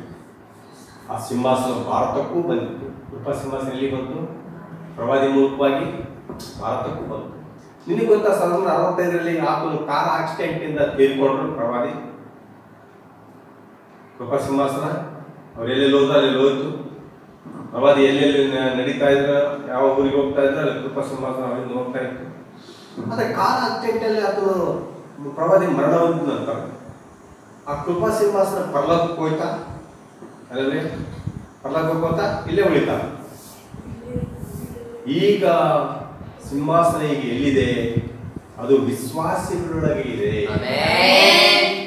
ಪ್ರವಾದಿ ಸಂದೇಶ ನಂಬಿದವರಲ್ಲಿ ಇದೆ. ಅಲ್ಲಿ ಒಬ್ಬ ಸಹೋದರ ನಿನ್ನ ಮನೆಗೆ ಬಂದಿದ್ದಾರೆ. ಕೃಪಾ ಸಿಂಹಾಸನ ಹೊಂದಿದಂತ ಒಬ್ಬ ಸಹೋದರ ನಿಮ್ಮ ಮನೆಗೆ ಬಂದಿದ್ದಾರೆ. ಆತು ನಿನ್ನ ಬಾಗಿಲನ್ನು ಮನೆ ಬಾಗಿಲನ್ನು ತಟ್ಟಿದನು. ನೀನು ಆ ಬಾಗಿಲನ್ನು ತೆರೆದೆ. ನೀನು ಅಂದುಕೊಂಡಿದ್ದೀ ಆತನು ನಿನ್ನ ಸಹೋದರ ಅಂತ. ಅಲ್ಲಿ ಪ್ರವಾದಿ ಸಂದೇಶ ಹೊಂದಿದವರು ನಿಮ್ಮ ಮನೆಗೆ ಬಂದಾಗ ಅವರು ಸಹೋದರರಾಗಿರೋದಿಲ್ಲ, ಅದು ಕೃಪಾ ಸಿಂಹಾಸನವಾಗಿರುತ್ತದೆ. ಓ, ನಿನ್ನ ಮನೆಗೆ ನಡ್ಕೊಂಡು ಬಂದಿದ ಆ ಕೃಪಾ ಸಿಂಹಾಸನ ಒಬ್ಬ ಸಹೋದರನ ಮೂಲಕವಾಗಿ ನಿನ್ನ ಮನೆಯಲ್ಲಿ ಕೂತ್ಕೊಂಡನು, ನಿನ್ನ ಮನೆಯಲ್ಲಿ ಉಪಹಾರ ಸೇವಿಸಿದನು, ನಿನ್ನ ಮನೆಯಲ್ಲಿ ಹಲ್ಲೆಲೂಯಾ ಕೃಪಾ ಸಂದೇಶವನ್ನು ಕೊಟ್ಟನು. ಸಹೋದರ ಸಹೋದರಿ, ನಿನಗೆ ಅರ್ಥ ಆಯ್ತಾ? ಈಗ ಕೃಪಾ ಸಿಂಹಾಸನ ಪ್ರವಾದಿ ತೀರ್ಕೊಂಡ ಕೂಡಲೇ ಅದು ಪರಲೋಕಕ್ಕೆ ಹೋಗಲಿಲ್ಲ. ಈಗ ಕೃಪಾ ಸಿಂಹಾಸನ ಎಲ್ಲಿದೆ ಅಂದ್ರೆ ಯಾರು ಸಂದೇಶವನ್ನು ನಂಬಿರ್ತಾರೋ ಅವರಲ್ಲಿ ಕೃಪಾ ಸಿಂಹಾಸನ ಇದೆ.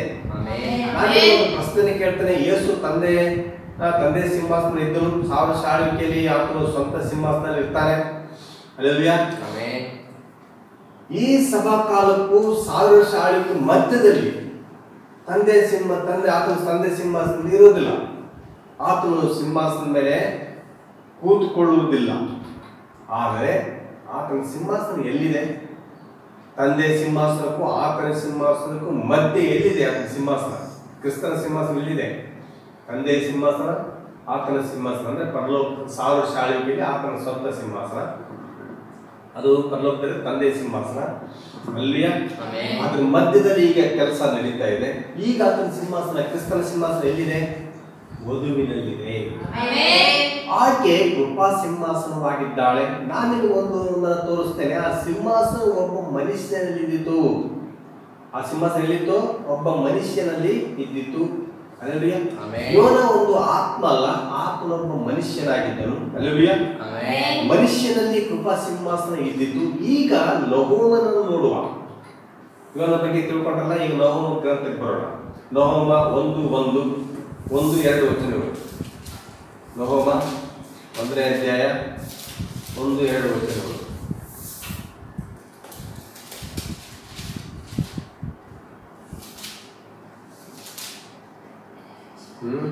ನಿನವೆ ವಿಷಯವಾಗಿ ದೈವಕ್ತಿ, ಇಲ್ಯಾಷ್ ಊರಿನ ಎಲ್ಕೋಶ್ ಊರಿನ ನಹೂಮನಿಗೆ ಆದ ದೈವದರ್ಶನದ ಗ್ರಂಥ. ಯೆಹೋವನು ಸ್ವಗೌರವವನ್ನು ಕಾಪಾಡಿಕೊಳ್ಳುವ ದೇವರು, ಆತನು ಮುಯಿ ತೀರಿಸುವವನು. ಹೌದು, ಯೆಹೋವನು ಮುಯಿ ತೀರಿಸುವವನು, ಕೋಪಭರಿತನು. ಯೆಹೋವನು ತನ್ನ ವಿರೋಧಿಗಳಿಗೆ ಮುಯಿ ತೀರಿಸುತ್ತಾನೆ, ತನ್ನ ಶತ್ರುಗಳ ಮೇಲೆ ದೀರ್ಘ ರೋಷ ಬಿಡುತ್ತಾನೆ. ಹಲ್ಲೆಲೂಯಾ. ಮುಯಿ ತೀರಿಸುವ ದೇವರು ಅಂದ್ರೆ ಇಲ್ಲಿ ನ್ಯಾಯ ತೀರ್ಪನ್ನು ನಾವು ನೋಡ್ತೇವೆ. ನಹೂಮ ಗ್ರಂಥದಲ್ಲಿ, ಯೋನ ಗ್ರಂಥದಲ್ಲಿ ಕೃಪೆಯನ್ನು ನೋಡಿದ್ವಿ. ಈಗ ನಹೂಮ ಗ್ರಂಥದಲ್ಲಿ ನಾವು ನ್ಯಾಯ ತೀರ್ಪನ ವಾಕ್ಯಗಳನ್ನು ನೋಡ್ತಾ ಇದ್ದೀವಿ. ಹಲ್ಲೆಲೂಯಾ.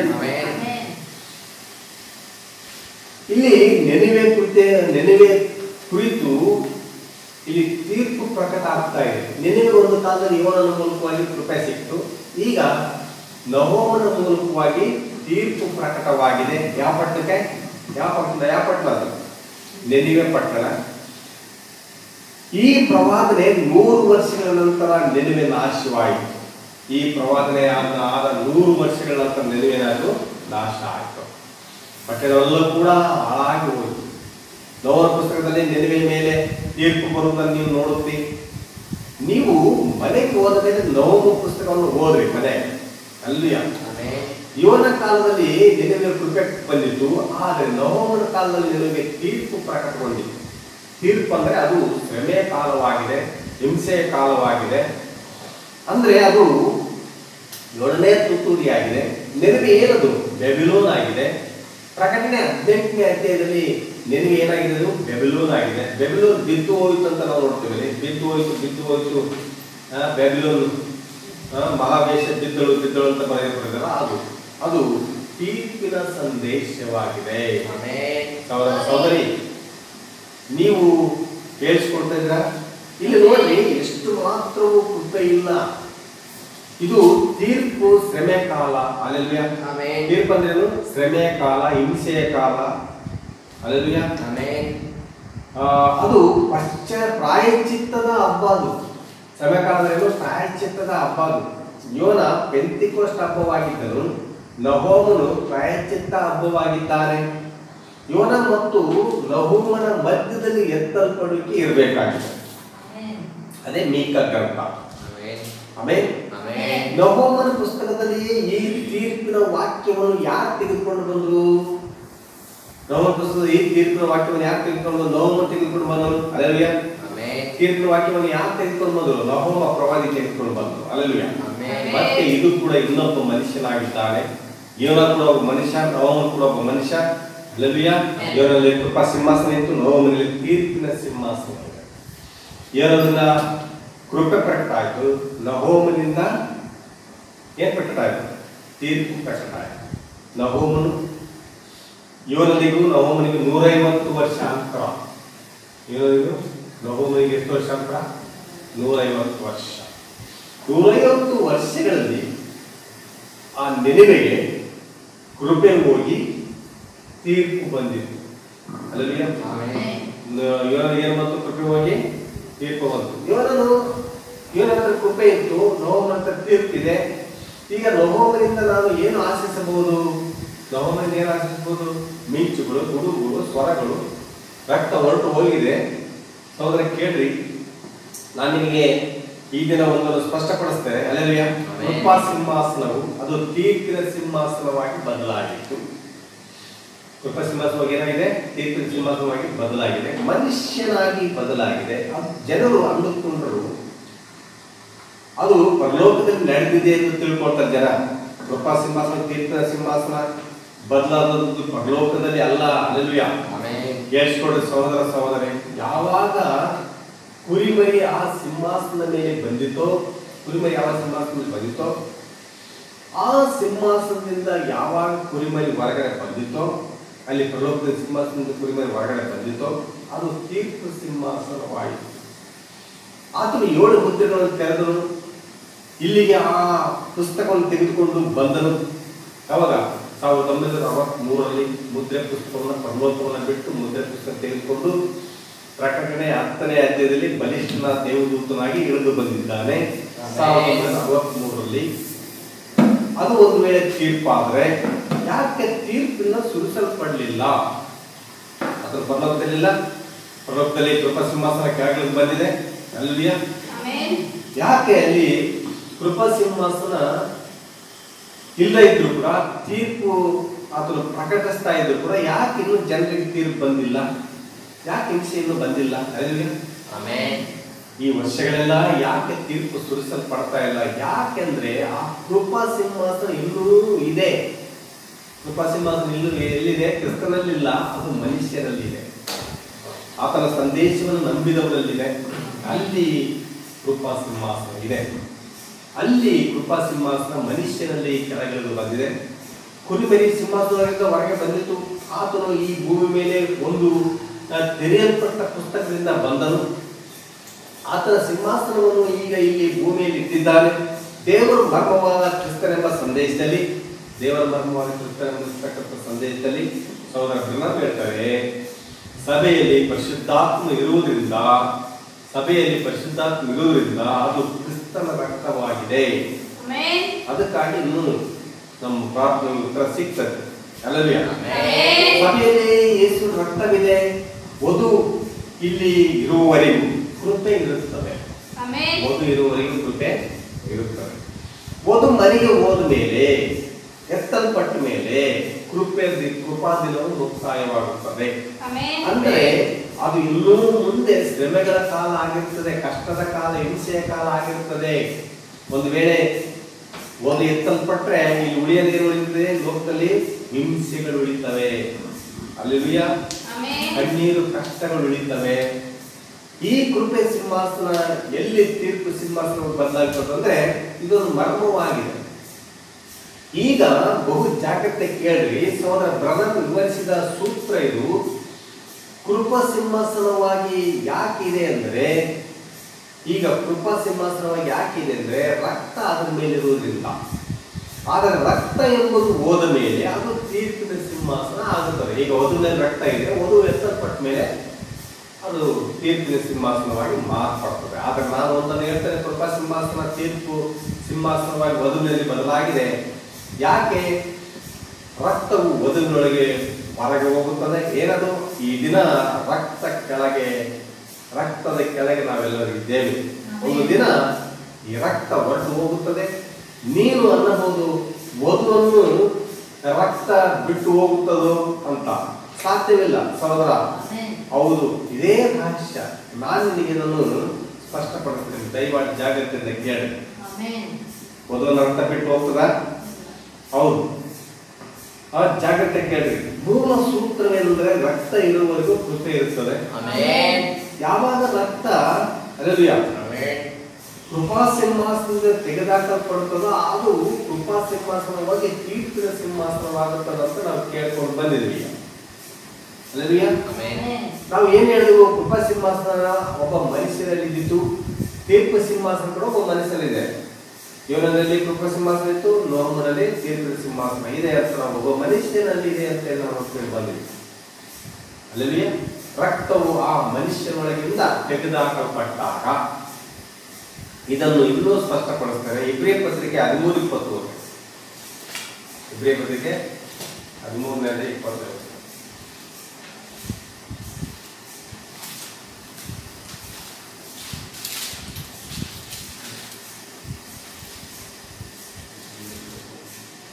ಶಾಶ್ವತವಾದ ಒಡಂಬಡಿಕೆಯು ನಿಶ್ಚಯಪಡಿಸುವುದಕ್ಕಾಗಿ ತನ್ನ ರಕ್ತವನ್ನು ಸುರಿಸಿಕೊಂಡು ಶಾಶ್ವತವಾದ ಒಡಂಬಡಿಕೆಯನ್ನು ನಿಶ್ಚಯಪಡಿಸುವುದಕ್ಕಾಗಿ ತನ್ನ ರಕ್ತವನ್ನು ಸುರಿಸಿಕೊಂಡು ಸಭೆಯೆಂಬ ಇಂಟಿಗೆ ಮಹಾಪಾಲಕನಾಗಿರುವ ನಮ್ಮ ಕರ್ತನಾದ ಯೇಸುವನ್ನು ಸಭೆಯೆಂಬ ಇಂಟಿಗೆ ಮಹಾಪಾಲಕನಾಗಿರುವ ನಮ್ಮ ಕರ್ತನಾದ ಯೇಸುವನ್ನು ಸತ್ತವರೊಳಗಿಂದ ಬರಮಾಡಿದ ಶಾಂತಿದಾಯಕನಾದ ದೇವರು ಈ ರೀತಿ ಬರೆಯಬಹುದು. ಅಲ್ಲೆಲೂಯಾ.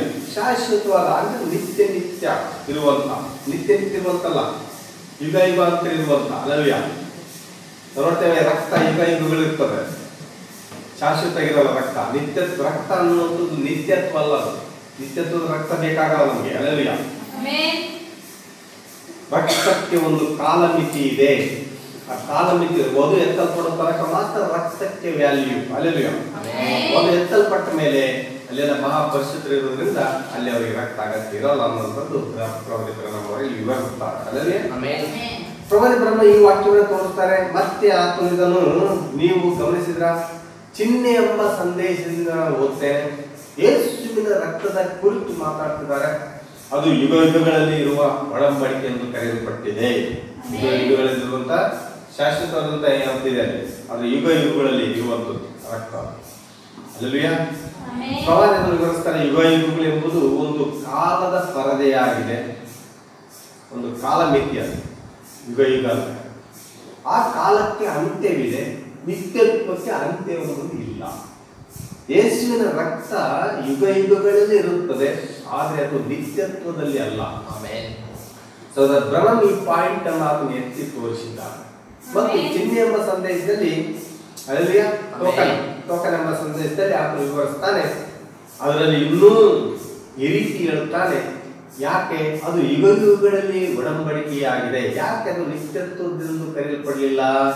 ಯಾಕೆಂದ್ರೆ ಅದು ನಿತ್ಯತ್ವಕ್ಕೆ ನಿತ್ಯವಾಗಿರುವುದಕ್ಕೆ, ಆ ರಕ್ತ ನಿತ್ಯವಾಗಿರುವುದಕ್ಕೆ ಸಾಧ್ಯವಿಲ್ಲ.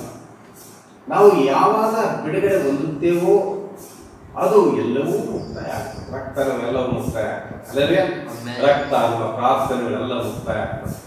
ಮತ್ತು ಯುಗ ಯುಗಗಳು ಅಂದ್ರೆ ಕೆಲವು ಕಾಲವಷ್ಟೇ. ನೋಡಿ, ಇಲ್ಲಿ ಗಮನಿಸ್ರಿ, ಸ್ವಲ್ಪ ಸಮಯದವರೆಗೂ, ಸಮಯ ಎಂಬುದು ಇರುವವರೆಗೂ, ಸಮಯವು ಮುಕ್ತಾಯವಾದಾಗ, ಯಾವಾಗ ಸಮಯ ಎಂಬುದು ಮುಕ್ತಾಯವಾಗುತ್ತದೋ, ಅಲ್ಲಲ್ವಿಯ ಯಾವ ಸಮಯ ಮುಕ್ತಾಯ ಆಗ್ತದೆ? 7ನೇ ಮುದ್ರೆ ಕೆಳಗೆ ಸಮಯ ಎಂಬುದು ಮುಕ್ತಾಯ ಆಗುತ್ತದೆ. ಅಲ್ಲಲ್ವಿಯ 7ನೇ ಮುದ್ರೆ ಕೆಳಗೆ ಸಮಯ ಎಂಬುದು ಎತ್ತಲ್ಪಟ್ಟ ಕೂಡಲೇ ಸಮಯ ಎಂಬುದು ಮುಕ್ತಾಯ ಆಗುತ್ತೆ. ನಮಗೆ ಯಾವಾಗ ಯಾವುದೇ ಒಡಂಬಡಿಕೆ ಅಗತ್ಯ ಇಲ್ಲ.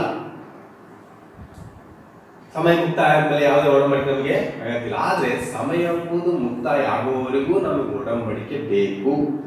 ಅದರ ಅರ್ಥ ಏನು? ನೀನು ಈ ಶರೀರದಲ್ಲಿ ಇರೋವರೆಗೂ ನಿನಗೆ ರಕ್ತ ಅಗತ್ಯವಿದೆ. ಆಗ ನೀನು ಎತ್ತಲ್ಪಟ್ಟ ನಿಮಿಷದಲ್ಲಿ ಮಹಿಮ ಶರೀರದಲ್ಲಿ ಹೋದಾಗ ಅದು ಎಂದೂ ನಿನಗೆ ಆ ರಕ್ತ ಅಗತ್ಯ ಇಲ್ಲ. ಯಾಕಂದ್ರೆ ಪ್ರವಾದಿ ಹೇಳ್ತಾರೆ, ಎಂದೂ ಪಾಪ ಮಾಡಲಿಲ್ಲ, ಅದು ಎಂದೂ ಬಿದ್ದು ಹೋಗುವುದಿಲ್ಲ ಮಹಿಮ ಶರೀರ, ಅಲ್ಲಿ ನಿನಗೆ ರಕ್ತ ಅಗತ್ಯ ಇಲ್ಲ. ಆದರೆ ಅರ್ಥ ಏನು? ರಕ್ತ ಎಂಬುದು ಸಿಂಹಾಸನದ ಮೇಲೆ ಇರುತ್ತದೆ, ಅದು ಈ ಶರೀರದಲ್ಲಿ ಇರುವವರೆಗೆ ಮಾತ್ರ ರಕ್ತ ಬೇಕು. ನೀನು ಥಿಯೋಫಿನಿಗೆ ಹೋದ ನಿಮಿಷದಲ್ಲಿ ರಕ್ತ ಎಂಬುದು ನಿನ್ನಿಂದ ತೆಗೆದುಹಾಕಲ್ಪಡುತ್ತದೆ. ರಕ್ತ ನಿನಗೆ ಅಗತ್ಯ ಇರುವುದಿಲ್ಲ. ಆ ಮಹಿಮ ಶರೀರಕ್ಕೆ ಇನ್ನೂ ರಕ್ತ ಅಗತ್ಯ ಇರಲ್ಲ. ನೀನು ದೇವರ ಸ್ವರೂಪದಲ್ಲಿರುತ್ತಿ. ಬಿದ್ದು ಹೋಗುವುದಕ್ಕಿಂತ ಮುಂಚೆ ಆದಾಮ ಹೇಗಿದ್ರು ಹಾಗೆ ನೀನಿರುತ್ತಿ. ಆಗ ನಿನ್ ರಕ್ತ ಅಗತ್ಯ ಇಲ್ಲ.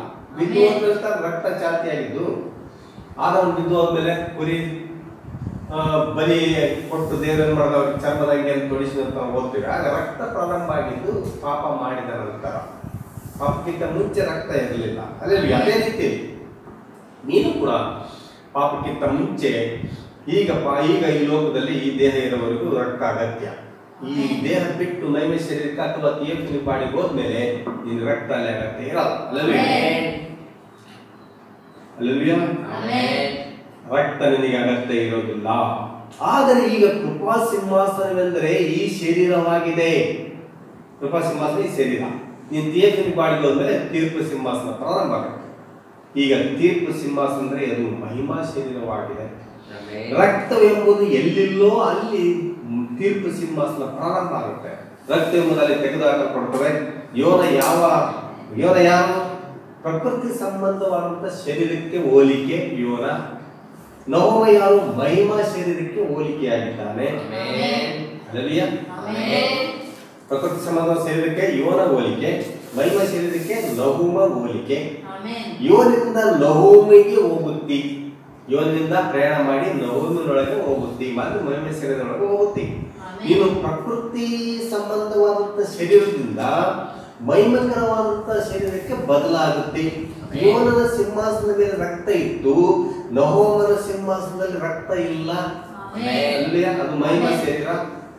ಎಲ್ಲಿ ರಕ್ತ ಮೇಲಕ್ಕೆ ತೆಗೆಯಲ್ಪಟ್ಟು ಅಂದ್ರೆ ಎತ್ತಲ್ಪಡುವ ಸಮಯದಲ್ಲಿ ರಕ್ತ ಮೇಲಕ್ಕೆ ಹೋಯ್ತು. ಅಲ್ಲಲ್ವಿಯ ಎತ್ತಲ್ಪಡುವ ಹತ್ತಿರ ನಿನಗೆ ರಕ್ತ ಮಾಂಸ ಇರೋದಿಲ್ಲ. ಈ ರಕ್ತ ಇದ್ದಾಗ ಈ ದೇಹದ ರಕ್ತ ಇರತಕ್ಕ ರಕ್ತ ಬೇಕು. ಇದು ಮಹಿಮಾ ಶರೀರದ ದೇವಸ್ಥಾನ ಬಾಯ ಬದಲಾದಾಗ ನಿನಗೆ ರಕ್ತ ಬೇಕಾಗಲ್ಲ. ಅಲ್ಲಿ ನೀನು ತಂದೆಯೇ ನನ್ನನ್ನು ಕ್ಷಮಿಸು ಅಂತ ಪ್ರಾರ್ಥನೆ ಮಾಡೋದು ಅಗತ್ಯ ಇರಲ್ಲ. ಇಲ್ಲಷ್ಟೇ ಅಗತ್ಯ ಕ್ಷಮಿಸುವಂತ ಪ್ರಾರ್ಥನೆ ಮಾಡೋದು. ಅಲ್ಲಲ್ಲಿ ಯೋನ ಸಿಂಹಾಸನ ರಕ್ತ ಇದ್ದಿತ್ತು, ನವಮ ಸಿಂಹದ ರಕ್ತವಿಲ್ಲ. ಎಲ್ಲಿ ತೆಗೆಯಲ್ಪಟ್ಟು ಎತ್ತಲ್ಪಡುವ ಸಮಯದಲ್ಲಿ ಅದು ತೆಗೆಯಲ್ಪಟ್ಟು ಆ ತುತ್ತೂರಿ ಯೋನನ್ನು ನವಮನ ಆಗಿ ಬದಲಾಗುತ್ತದೆ. ಆ ತುತ್ತೂರಿ ಏನಾಗುತ್ತೆ? ಯೋನಿನಿಂದದ್ದು ನವಮನಾಗಿ ಬದಲಾಗುತ್ತದೆ. ಸಾಂಸ್ಕೃತಿಕ ಸಂಬಂಧವಾದಂತಹ ಶರೀರ ಇದ್ದು ಮಹಿಮಾ ಸಂಬಂಧವಾದಂತಹ ಶರೀರವಾಗಿ ಬದಲಾಗುತ್ತದೆ. ರಕ್ತವು ಅಲ್ಲಿಂದ ತೆಗೆದುಹಾಕಲ್ಪಡುತ್ತದೆ. ಇನ್ನೂ ನಿಮಗೆ ಅಲ್ಲಿ ಯಾವುದೇ ಒಡಂಬಡಿಕೆ ಅಗತ್ಯ ಇರಲ್ಲ. ಮಹಿಮೆ ಶರೀರಕ್ಕೆ ಹೋದ್ಮೇಲೆ ಮಹಿಮೆ ಶರೀರಕ್ಕೆ ಹೋದ್ಮೇಲೆ ಯಾವ ರಕ್ತ ಅಗತ್ಯ ಇರುವುದಿಲ್ಲ. ಯಾಕೆಂದ್ರೆ ಎಂದೂ ಪಾಪ ಮಾಡಲಿಲ್ಲ ಅಂತ ನಿರ್ಣಯ ಅಲ್ಲಿಗೆ ಬರ್ತದೆ. ಆತನೇ ಯೇಸು. ನೀನು ಆ ಮಹಿಮಾ ಶರೀರದಲ್ಲಿ ಯೇಸು ಹೇಗಿದ್ದಾನೋ ಹಾಗೆ ಇರುತ್ತಿ. ಅದಕ್ಕೆ ನೀನು ಇಲ್ಲಿ ಇರುವವರೆಗೂ ಮಾತ್ರವೇ ರಕ್ತ ನಿನಗೆ ಬೇಕು. ರಕ್ತ ಅಂದ್ರೆ ಏನು? ಚಿಹ್ನೆ, ಟಿಕೆಟ್ ಇದ್ದ ಹಾಗೆ. ಅಲ್ಲೇ ರಕ್ತ ಅಂದ್ರೆ ಏನು? ಒಂದು ಟಿಕೆಟ್ ಇದ್ದ ಹಾಗೆ. ಅಲ್ಲಯ್ಯ, ನೀನು ಬಸ್ನಿಂದ ಕೆಳಗೆ ಇಳಿದ ತಕ್ಷಣ ಟಿಕೆಟ್ ಏನ್ ಮಾಡ್ತೀನಿ? ಬಸ್ನಾಗ ಇರೋ ತನಕ ಟಿಕೆಟ್ ಬೇಕು. ಬಸ್ನಿಂದ ಕೆಳಗೆ ಇಳಿದಂದ್ರೆ ಟಿಕೆಟ್ ಅಗತ್ಯ ಇಲ್ಲ. ಅಲ್ಲಯ್ಯ, ಅದೇ ರೀತಿ ರಕ್ತ ಒಂದು ಟಿಕೆಟ್ ಆಗಿದೆ, ಒಂದು ಚಿಹ್ನೆ ಆಗಿದೆ. ಟಿಕೆಟ್ ಇನ್ನು ನಿನಗೆ ಅಗತ್ಯನಾ? ಬಸ್ನಿಂದ ಕೆಳಗಿಳಿದ ಮೇಲೆ ನೀನು ಪರಲೋಕಕ್ಕೆ ಸೇರಿದ ಮೇಲೆ ಆ ಮಹಿಮಾ ಶರೀರದಲ್ಲಿ ಸೇರಿದಾಗ ಇನ್ನು ನಿನಗೆ ಟಿಕೆಟ್ ಅಗತ್ಯ ಇರ್ತದ? ಅಲ್ಲಯ್ಯ, ನೀನು ಟಿಕೆಟ್ ಎಲ್ಲಿವರೆಗೆ ಇಟ್ಕೊಂಡಿರ್ತಿ? ಎಲ್ಲಿವರೆಗೆ ಇಟ್ಕೊಂಡಿರ್ತಿ? ಪ್ರಯಾಣ ಮಾಡ್ತಿರುವಾಗ ಟಿಕೆಟ್ ಬೇಕು. ಇಳಿದ ಕೂಡಲೇ ಟಿಕೆಟ್ ಬೇಕಾಗಲ್ಲ. ಯಾಕಂದ್ರೆ ನೀನು ಅಲ್ಲಿ ಪರಿಪೂರ್ಣನಾಗಿದ್ದಿ. ನೀನು ಮತ್ತು ಏನಾಗಿದೆ? ಮಹಿಮಾ ಶರೀರ ಒಂದೇ ಆಗಿದ್ದೀರಿ. ನೀನು ಮತ್ತು ಮಹಿಮಾ ಶರೀರ ಆಗಿದ್ರೆ ಒಂದೇ ಆಗಿದೆ. ಅಲ್ಲೆಲ್ಲೂಯಾ. ಅದಕ್ಕೆ ಅಲ್ಲಿ ರಕ್ತ ಹೊರಟು ಹೋಗುತ್ತದೆ. ಅದಕ್ಕಾಗಿ ಈ ಶರೀರದಲ್ಲಿ ನೀನು ಬೋಧಿಸ್ತಿ, ಪ್ರಜೆಗಳು ರಕ್ಷಿಸಲ್ಪಡ. ಈ ಮಹಿಮಾ ಈ ಶರೀರದಲ್ಲಿ ಏನ್ ಮಾಡ್ತೀವಿ? ಪ್ರಜೆಗಳು ರಕ್ಷಣೆ ಹೊಂದಲಿಕ್ಕಾಗಿ ಬೋಧಿಸ್ತಿ, ಮಾನಸಾಂತರ ಪಡ್ರಿ ಅಂತ ಬೋಧಿಸ್ತಿ. ಅಲ್ಲೆಲ್ಲೂಯಾ. ಯೇಸು ಶರೀರದಲ್ಲಿ ಇದ್ದಾಗ ಆತನಂದರು ಅವ್ರು ಏನು ಮಾಡ್ತಾರೋ ಅವ್ರಿಗೆ ಗೊತ್ತಿಲ್ಲ, ಕ್ಷಮಿಸು ಕರ್ತನೆ ಅಂತ. ಅಲ್ಲೆಲ್ಲೂಯಾ. ಯೇಸು ಶರೀರದಲ್ಲಿ ಏನ್ ಮಾಡ್ತಾರ? ಅವ್ರು ಏನ್ ಮಾಡ್ತಾರ ಅವ್ರಿಗೆ ಗೊತ್ತಿಲ್ಲ ಅಂತ ಕ್ಷಮಿಸು ಅಂತ ಕೇಳಿದ್ರು. ಅಲ್ಲೆಲ್ಲೂಯಾ. ಮಧ್ಯಾಹ್ನ 3 ಗಂಟೆಗೆ ಆತನ ಶರೀರ ಬಿಟ್ಟಾಗ, ಥಿಯೋಫಿಲಿಯೊಳಗೆ ಪ್ರವೇಶಿಸಿದಾಗ ಆತನಲ್ಲಿ ಕೃಪೆ ಕುರಿತು ಬೋಧಿಸ್ತಾರ. ಸತ್ ಮೇಲೆ ಮತ್ತೆ ಕೃಪೆ ಕುರಿತು ಬೋಧಿಸಿದ. ಅಲ್ಲೆಲ್ಲೂಯಾ. ಅಲ್ಲೆಲ್ಲೂಯಾ. ಅಲ್ಲಿ ಎಲ್ಲಿ ಹೋದ? ಸತ್ ಮೇಲೆ. ಅಲ್ಲೆಲ್ಲೂಯಾ. ತೀರ್ಪಿನ ಕುರಿತು ಬೋಧಿಸಿದ್ನ. ಸತ್ಯವೇದ ಹೇಳ್ತದೆ ಆತನ ಶರೀರ ಎಲ್ಲಿ ಹೋಗ್ತದೆ? ಮಹಿಮೆ ಶರೀರ ಎಲ್ಲಿ ಹೋಯ್ತು? ದೇವರ ಶರೀರ ಪಾತಾಳಕ್ಕೆ ಹೋಯ್ತು. ಹಲ್ಲೆಲೂಯಾ. ಅಲ್ಲಿ ಸೆರೆಯಲ್ಲಿರುವ ಆತ್ಮಗಳಿಗೆ ಬೋಧಿಸುವುದಕ್ಕೆ ಓದನ್ನು ಅಂತ ನಾವು ನೋಡ್ತೇವೆ. ಸೆರೆಯಲ್ಲಿರುವ ಆತ್ಮಗಳಿಗೆ ಆತನು ಬೋಧಿಸಿದ್ದ ಅಂದ್ರೆ ಏನು? ಕೃಪಾ ಸಂದೇಶ ಬೋಧಿಸಿದ್ದ ಅಥವಾ ತೀರ್ಪಿನ ಸಂದೇಶ ಬೋಧಿಸಿದ್ದ? ಅಲ್ಲಿ ಕೃಪಾ ಸಂದೇಶವಲ್ಲ, ಶಿಲುಬೆ ಮೇಲೆ ಇರುವವರೆಗೂ ಮಾತ್ರವೇ ಕೃಪಾ ಸಂದೇಶ. ಸತ್ತ ಮೇಲೆ ಆತನು ಶರೀರ ಬದಲಾವಣೆ ಆಯ್ತು ಅಂದ್ರೆ ಮಹಿಮೆ ಶರೀರ ಬಂದ ಮೇಲೆ ಅಲ್ಲಿ ಕೃಪಾ ಸಂದೇಶ ಇರಲ್ಲ, ಅದು ತೀರ್ಪಿನ ಸಂದೇಶ ಇರ್ತದೆ. ಶರೀರದಲ್ಲಿ ಇರುವವರೆಗೂ ಮಾತ್ರವೇ ಕೃಪಾ ಸಂದೇಶ. ಆದ್ರೆ ಆತನು ಮಹಿಮಾ ಶರೀರಕ್ಕೆ ಬಂದಾಗ ಆ ಆತ್ಮಗಳಿಗೆ ತೀರ್ಪನ್ನು ಬೋಧಿಸಿದರು. ಯಾವ ಆತ್ಮಗಳಿಗೆ? ಸೆರೆಯಲ್ಲಿರ್ತಕ್ಕಂಥ ಆತ್ಮಗಳಿಗೆ. ನನ್ನ ಸಹೋದರ ಸಹೋದರಿ, ಈ ಶರೀರದಲ್ಲಿ ಇರುವವರಿಗೆ ಮಾತ್ರವೇ ನೀನು ರಕ್ಷಣೆ ಕುರಿತು ಬೋಧಿಸಬಹುದು, ಇನ್ನೊಬ್ಬರಿಗೆ ಹೇಳಬಹುದು. ಈ ಶರೀರ ಬಿಟ್ಟ ಮೇಲೆ ನೀನು ಇಲ್ಲಿ ಬರುವಾಗಿಲ್ಲ, ಇಲ್ಲಿ ಬೋಧಿಸುವಾಗಿಲ್ಲ, ಕೃಪೆಗೆ ನಿನಗೆ ಯಾವ ಸಂಬಂಧ ಇಲ್ಲ. ಯಾವಾಗ ಎತ್ತಲ್ಪಡುತ್ತೀಯೋ ನೀನು ಪ್ರಕಟಣೆ 19ರಲ್ಲಿ ಯೇಸುವಿನೊಂದಿಗೆ ಬರ್ತೀಯಲ್ಲಿ. ಆ ಮೃಗವನ್ನು ಸೈನ್ಯವನ್ನು ಸಾಯಿಸುವುದಕ್ಕೆ ಯೇಸು ಕ್ರಿಸ್ತನ ಜೊತೆಗೆ ಅಲ್ಲಿ ಬರ್ತಿ. ಹಲ್ಲೆಲೂಯಾ. ನಿನ್ನ ಹತ್ತಿರ ಸಂದೇಶ ಇರುತ್ತದೆ, ಗುಡುಗು ಹೊರಗೆ ಬರ್ತವೆ. ಅರ್ಮೆಗೆದಲ್ಲಿ ನುಡಿಯಲ್ಪಟ್ಟ ಮಾತಿಂದ ಕೊಲ್ಲುವುದೇ ಕೆಲಸ ಹೊರತು ಕೃಪೆ ಅಲ್ಲಿರಲ್ಲ. ಶರೀರದಲ್ಲಿರೋವರೆಗೂ ಅದು 5 ಸಾರಿ ಕೆಲಸ ಮಾಡಿತು. ಯೇಸು ಪ್ರವಾದಿ ಶರೀರದಲ್ಲಿ 5 ಸಾರಿ ಕೆಲಸ ಮಾಡಿದ್ರು. ಏನೇನು? ಅಳಿಲನ್ನ ಸೃಷ್ಟಿ ಮಾಡಿದ್ರು, ಸತ್ತ ಮೀನನ್ನ ಪ್ರವಾದಿ ಬದುಕಿಸಿದ್ರು, ಯಾಕಿರೇಟ್ ಸಹೋದರಿ ಮಕ್ಕಳ ರಕ್ಷಣೆಯನ್ನು ಕೊಟ್ಟಿತು. ಕೊಲರಾಡ್ ಅನ್ನುವಂತ ಸ್ಥಳದಲ್ಲಿ ಹಲ್ಲೆಲೂಯಾ ಮಂಜು ತುಫಾನನ್ನು ನಿಲ್ಲಿಸಿತು. ಪ್ರವಾದಿ ಗಡ್ಡೆ ಆಗಿತ್ತು ಹೊಟ್ಟೆ ಒಳಗೆ, ಹಲ್ಲೆಲೂಯಾ ದೇವರನ್ನು ವಾಸಿ ಮಾಡಿದನು. ನುಡಿಯಲ್ಪಟ್ಟ ಮಾತಿನ ಸೃಷ್ಟಿ ಇದಾಗಿದೆ. ಆ ನುಡಿಯಲ್ಪಟ್ಟ ಮಾತಿನ ಸ್ವಸ್ಥತೆ ಇದೆ, ಅದರಲ್ಲಿ ರಕ್ಷಣೆ ಇದೆ. ನುಡಿಯಲ್ಪಟ್ಟ ಮಾತಿನಲ್ಲಿ ರಕ್ಷಣೆ ಇದೆ. ಆ ನುಡಿಯಲ್ಪಟ್ಟ ಮಾತು ಮಂಜು ತುಫಾನನ್ನು ನಿಲ್ಲಿಸಿತು. ಯಾಕೆ? ಅದು ಕೃಪಾ ಸಿಂಹಾಸನವಾಗಿದೆ. ಪ್ರವಾದಿ ಸಂದೇಶ ಏನಾಗಿದೆ? ಕೃಪಾ ಸಿಂಹಾಸನವಾಗಿದೆ. ಅದು ನುಡಿಯಲ್ಪಟ್ಟ ಮಾತಾಗಿದೆ. ಅದು ಏನಾಗ್ತದೆ ಅಂದ್ರೆ ಸ್ವಸ್ಥತೆ ಮಾಡ್ತದೆ, ಅದು ಪುನರುತ್ಥಾನ ತೆಗೆದುಕೊಂಡು ಬರ್ತದೆ. ಹಲ್ಲೆಲೂಯಾ. ಅದು ಸೃಷ್ಟಿ ಮಾಡ್ತದೆ. ಅದರಲ್ಲಿ 7ನೇ ದೂತ 7ನೇ ಪಾತ್ರಗಳನ್ನು ಸೃಷ್ಟಿಸಿದಾಗ ಅದು ದೊಡ್ಡ ಭೂಕಂಪ ಆಯ್ತು. ನೀವು ಕೇಳಿಸ್ಕೊಳ್ತಿದ್ದೀರ? ಯಾರು ಆ 7 ಜನ ದೂತರು? ಸಿಂಹಾಸನ ಬದಲಾಗಿದೆ. ಹಲ್ಲೆಲೂಯಾ. ಸಿಂಹಾಸನ ನಾನು ಆದ್ರೆ ಪ್ರಕಟಣೆ 19ರಲ್ಲಿ ಒಂದು ದೊಡ್ಡ ಗುಂಪಿನ ಸಂಗತಿ ಏನು? ಒಂದು ದೊಡ್ಡ ಗುಂಪು ಬರ್ತಾ ಇದೆ. ಪ್ರಕಟಣೆ 19ರಲ್ಲಿ 4ನೇ ಮುದ್ರೆ ಬ್ರಹ್ಮರು ಹೇಳ್ತಾರೆ. 4ನೇ ಮುದ್ರೆಯಲ್ಲಿ ಅವರು ನುಡಿದಾಗ ಅದು ಅವರನ್ನ ಕತ್ತರಿಸಿ ಕೊಯ್ದು ಹಾಕುತ್ತದೆ, ನಾಶ ಮಾಡುತ್ತದೆ, ಸಾಯಿಸುತ್ತದೆ. ಹಲ್ಲೆಲೂಯಾ. ಪುನರುತ್ಥಾನವನ್ನು ತೆಗೆದುಕೊಂಡು ಬರುವ ಅದೇ ಸ್ವರ ಈಗ ಸಾಯಿಸುವ ಸ್ವರವಾಗಿದೆ. ಪುನರುತ್ಥಾನ ತೆಗೆದುಕೊಂಡು ಬರುವ ಅದೇ ಸ್ವರ ಅರ್ಮೆಗೆದ್ದೆನ ಯುದ್ಧದಲ್ಲಿ ಸಾಯಿಸುವಂತ ಸ್ವರವಾಗಿ ಮಾರ್ಪಡ್ತದೆ. ಹಲ್ಲೆಲೂಯಾ. ಯಾಕಂದ್ರೆ ಅದು ಇನ್ನು ಶರೀರದಲ್ಲಿದ್ದಾರೆ. ಈಗ ರಕ್ತ ಹೋಗಿದೆ. ರಕ್ತ ತೆಗೆದುಹಾಕಲ್ಪಟ್ಟಾಗ ನೀನು ಈ ಶರೀರದಲ್ಲಿ ಇರುವುದಿಲ್ಲ. ಕೇಳ್ರಿ, ಈ ದಿನದಲ್ಲಿ ಒಂದು ದಿನ ಈ ಭೂಮಿ ಮೇಲಿಂದ ಆತನ ರಕ್ತ ತೆಗೆದುಹಾಕಲ್ಪಟ್ಟಾಗ ಆತನು ಅದನ್ನು ಯಾವಾಗ ಮಾಡಿದನೋ ಕೂಡಲೇ ನಿಮ್ಮ ಶರೀರಗಳನ್ನು ಬದಲಾಯಿಸ್ತಾರೆ. ಯಾಕೆಂದರೆ ರಕ್ತ ಎಂಬುದು ತೆಗೆದುಹಾಕಲ್ಪಟ್ಟ ಕೂಡಲೇ ಈ ಶರೀರದಲ್ಲಿ ಇನ್ನೊಂದು ನಿಮಿಷ ನಾವಿರೋದಿಲ್ಲ. ಆ ಕಾರಣದಿಂದಾಗಿ ಅಲ್ಲಿ ಎತ್ತಲ್ಪಡುವಿಕೆ ಎಂಬುದು ಇದೆ, ಶರೀರ ಬದಲಾವಣೆ ಎಂಬುದು ಒಂದು ಇದೆ. ನೀನು ಮಹಿಮಾ ಶರೀರದಲ್ಲಿ ಹೋದ ನಿಮಿಷದಲ್ಲಿಯೇ ನಿನಗೆ ರಕ್ತ ಅಗತ್ಯ ಇರಲ್ಲ. ಮಹಿಮೆ ಶರೀರಕ್ಕೆ ಹೋದ ಒಂದು ನಿಮಿಷಕ್ಕೆ, ಒಂದು ಸೆಕೆಂಡಿಗೆ ಮಹಿಮೆ ಶರೀರಕ್ಕೆ ಬದಲಾವಣೆ ಆದಂದ್ರೆ ನಿನಗೆ ರಕ್ತ ಅಗತ್ಯ ಇಲ್ಲ. ತಂದೆಯೇ ನನ್ನನ್ನು ಕ್ಷಮಿಸು ಅಂತ ಪ್ರಾರ್ಥಿಸುವ ಅಗತ್ಯ ಕೂಡ ಇಲ್ಲ. ತಂದೆಯೇ ನಾನು ತಪ್ಪು ಮಾಡಿದ್ದೇನೆ ಎಂದು ಹೇಳುವ ಅಗತ್ಯವೂ ಇಲ್ಲ. ಮಹಿಮಾ ಶರೀರದಲ್ಲಿ ನೀನು ಕ್ಷಮಾಪಣೆ ಕೇಳುವಂತ ಅಗತ್ಯ ಇಲ್ಲ. ಮಹಿಮಾ ಶರೀರದಲ್ಲಿ ನೀನು ಪಾಪ ಮಾಡಲಾರೆ. ಆತನು ಏನು ಹೇಳ್ತಾನೆ ಅಂದ್ರೆ, ಯೋನ ಕೃಪಾ ಸಿಂಹಾಸನ, ನಹುಮ ತೀರ್ಪಿನ ಸಿಂಹಾಸನವಾಗಿದ್ದಾರೆ. ಏನದು? ಯೋನದು ಪ್ರಾಕೃತಿಕ ಶರೀರ, ನಹುಮ ಅದು ಮಹಿಮಾ ಶರೀರಕ್ಕೆ ಹೋಲಿಕೆಯಾಗಿದೆ. ಇಬ್ಬರಿಗೂ ಮಧ್ಯದಲ್ಲಿ ಎತ್ತಲ್ಪಡುವಿಕೆ ಇದೆ. ಎತ್ತಲ್ಪಡುವಿಕೆ ಎಲ್ಲಿದೆ? ಯೋನನಿಗೂ ಮತ್ತು ನಹುಮನಿಗೂ ಮಧ್ಯದಲ್ಲಿ ಮೀಕನ ಗ್ರಂಥದಲ್ಲಿದೆ. ಮೀಕ ಏನು? ತುತೂರಿ ಮತ್ತು ಪ್ರಾಚಿತ್ತಕ್ಕೆ ಮಧ್ಯದಲ್ಲಿರುವುದೇ ಮೀಕ. ತುತ್ತೂರಿಗಳಿಗೂ ಮತ್ತೆ ಪ್ರಾಯಶ್ಚಿತ್ತಕ್ಕೂ ಮಧ್ಯದಲ್ಲಿದೆ ಮೀಕ. ಹಲ್ಲೆಲೂಯಾ. ಆಮೆನ್. ಯೋನ ಮತ್ತು ನಹೂಮನ ಮಧ್ಯದಲ್ಲಿದೆ. ಯೋನನ ಗ್ರಂಥ ಈ ಕಡೆ ಇದ್ರೆ ನಹೂಮನ ಗ್ರಂಥ ಈ ಕಡೆ, ಮಧ್ಯ ಭಾಗದಲ್ಲಿ ಮೀಕನ ಗ್ರಂಥ ಇದೆ. ಹಲ್ಲೆಲೂಯಾ. ಮೀಕನ ಗ್ರಂಥ ಏನು? ತುತ್ತೂರಿ ಮತ್ತು ಪ್ರಾಯಶ್ಚಿತ್ತಕ್ಕೆ ಮಧ್ಯದಲ್ಲಿರುವಂತಹ ಗ್ರಂಥವಾಗಿದೆ. ಮತ್ತು ಮಹಿಮಾ ಶರೀರದ ಮಧ್ಯದಲ್ಲಿದೆ.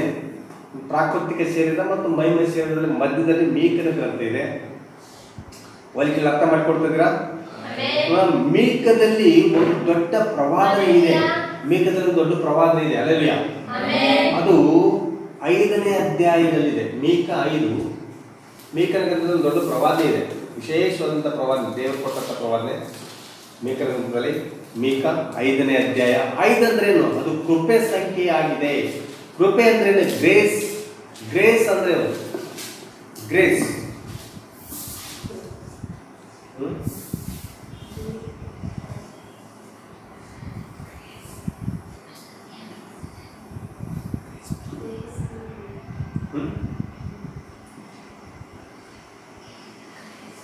ಐದು ಅಕ್ಷರ, 1 2 3 4 5.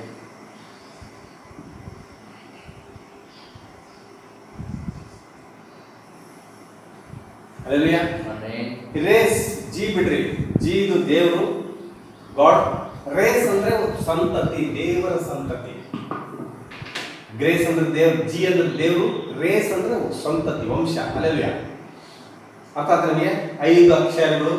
ಇಲ್ಲಿ ಕೂಡ ಮೀಕನ ಗ್ರಂಥ 5ನೇ ಅಧ್ಯಾಯದಲ್ಲಿ ನಿಮಗೆ ಕೃಪೆ ಸಿಗ್ತಾ ಇದೆ, ದೇವರ ವಂಶ ಬರ್ತಾ ಇದೆ ಅಲ್ಲಿ. Hallelujah. Grace, G plus race, G plus race, grace, G plus race. Hallelujah. ಅಂದರೆ ದೇವರ ವಂಶ ಎಂಬ ಅರ್ಥ.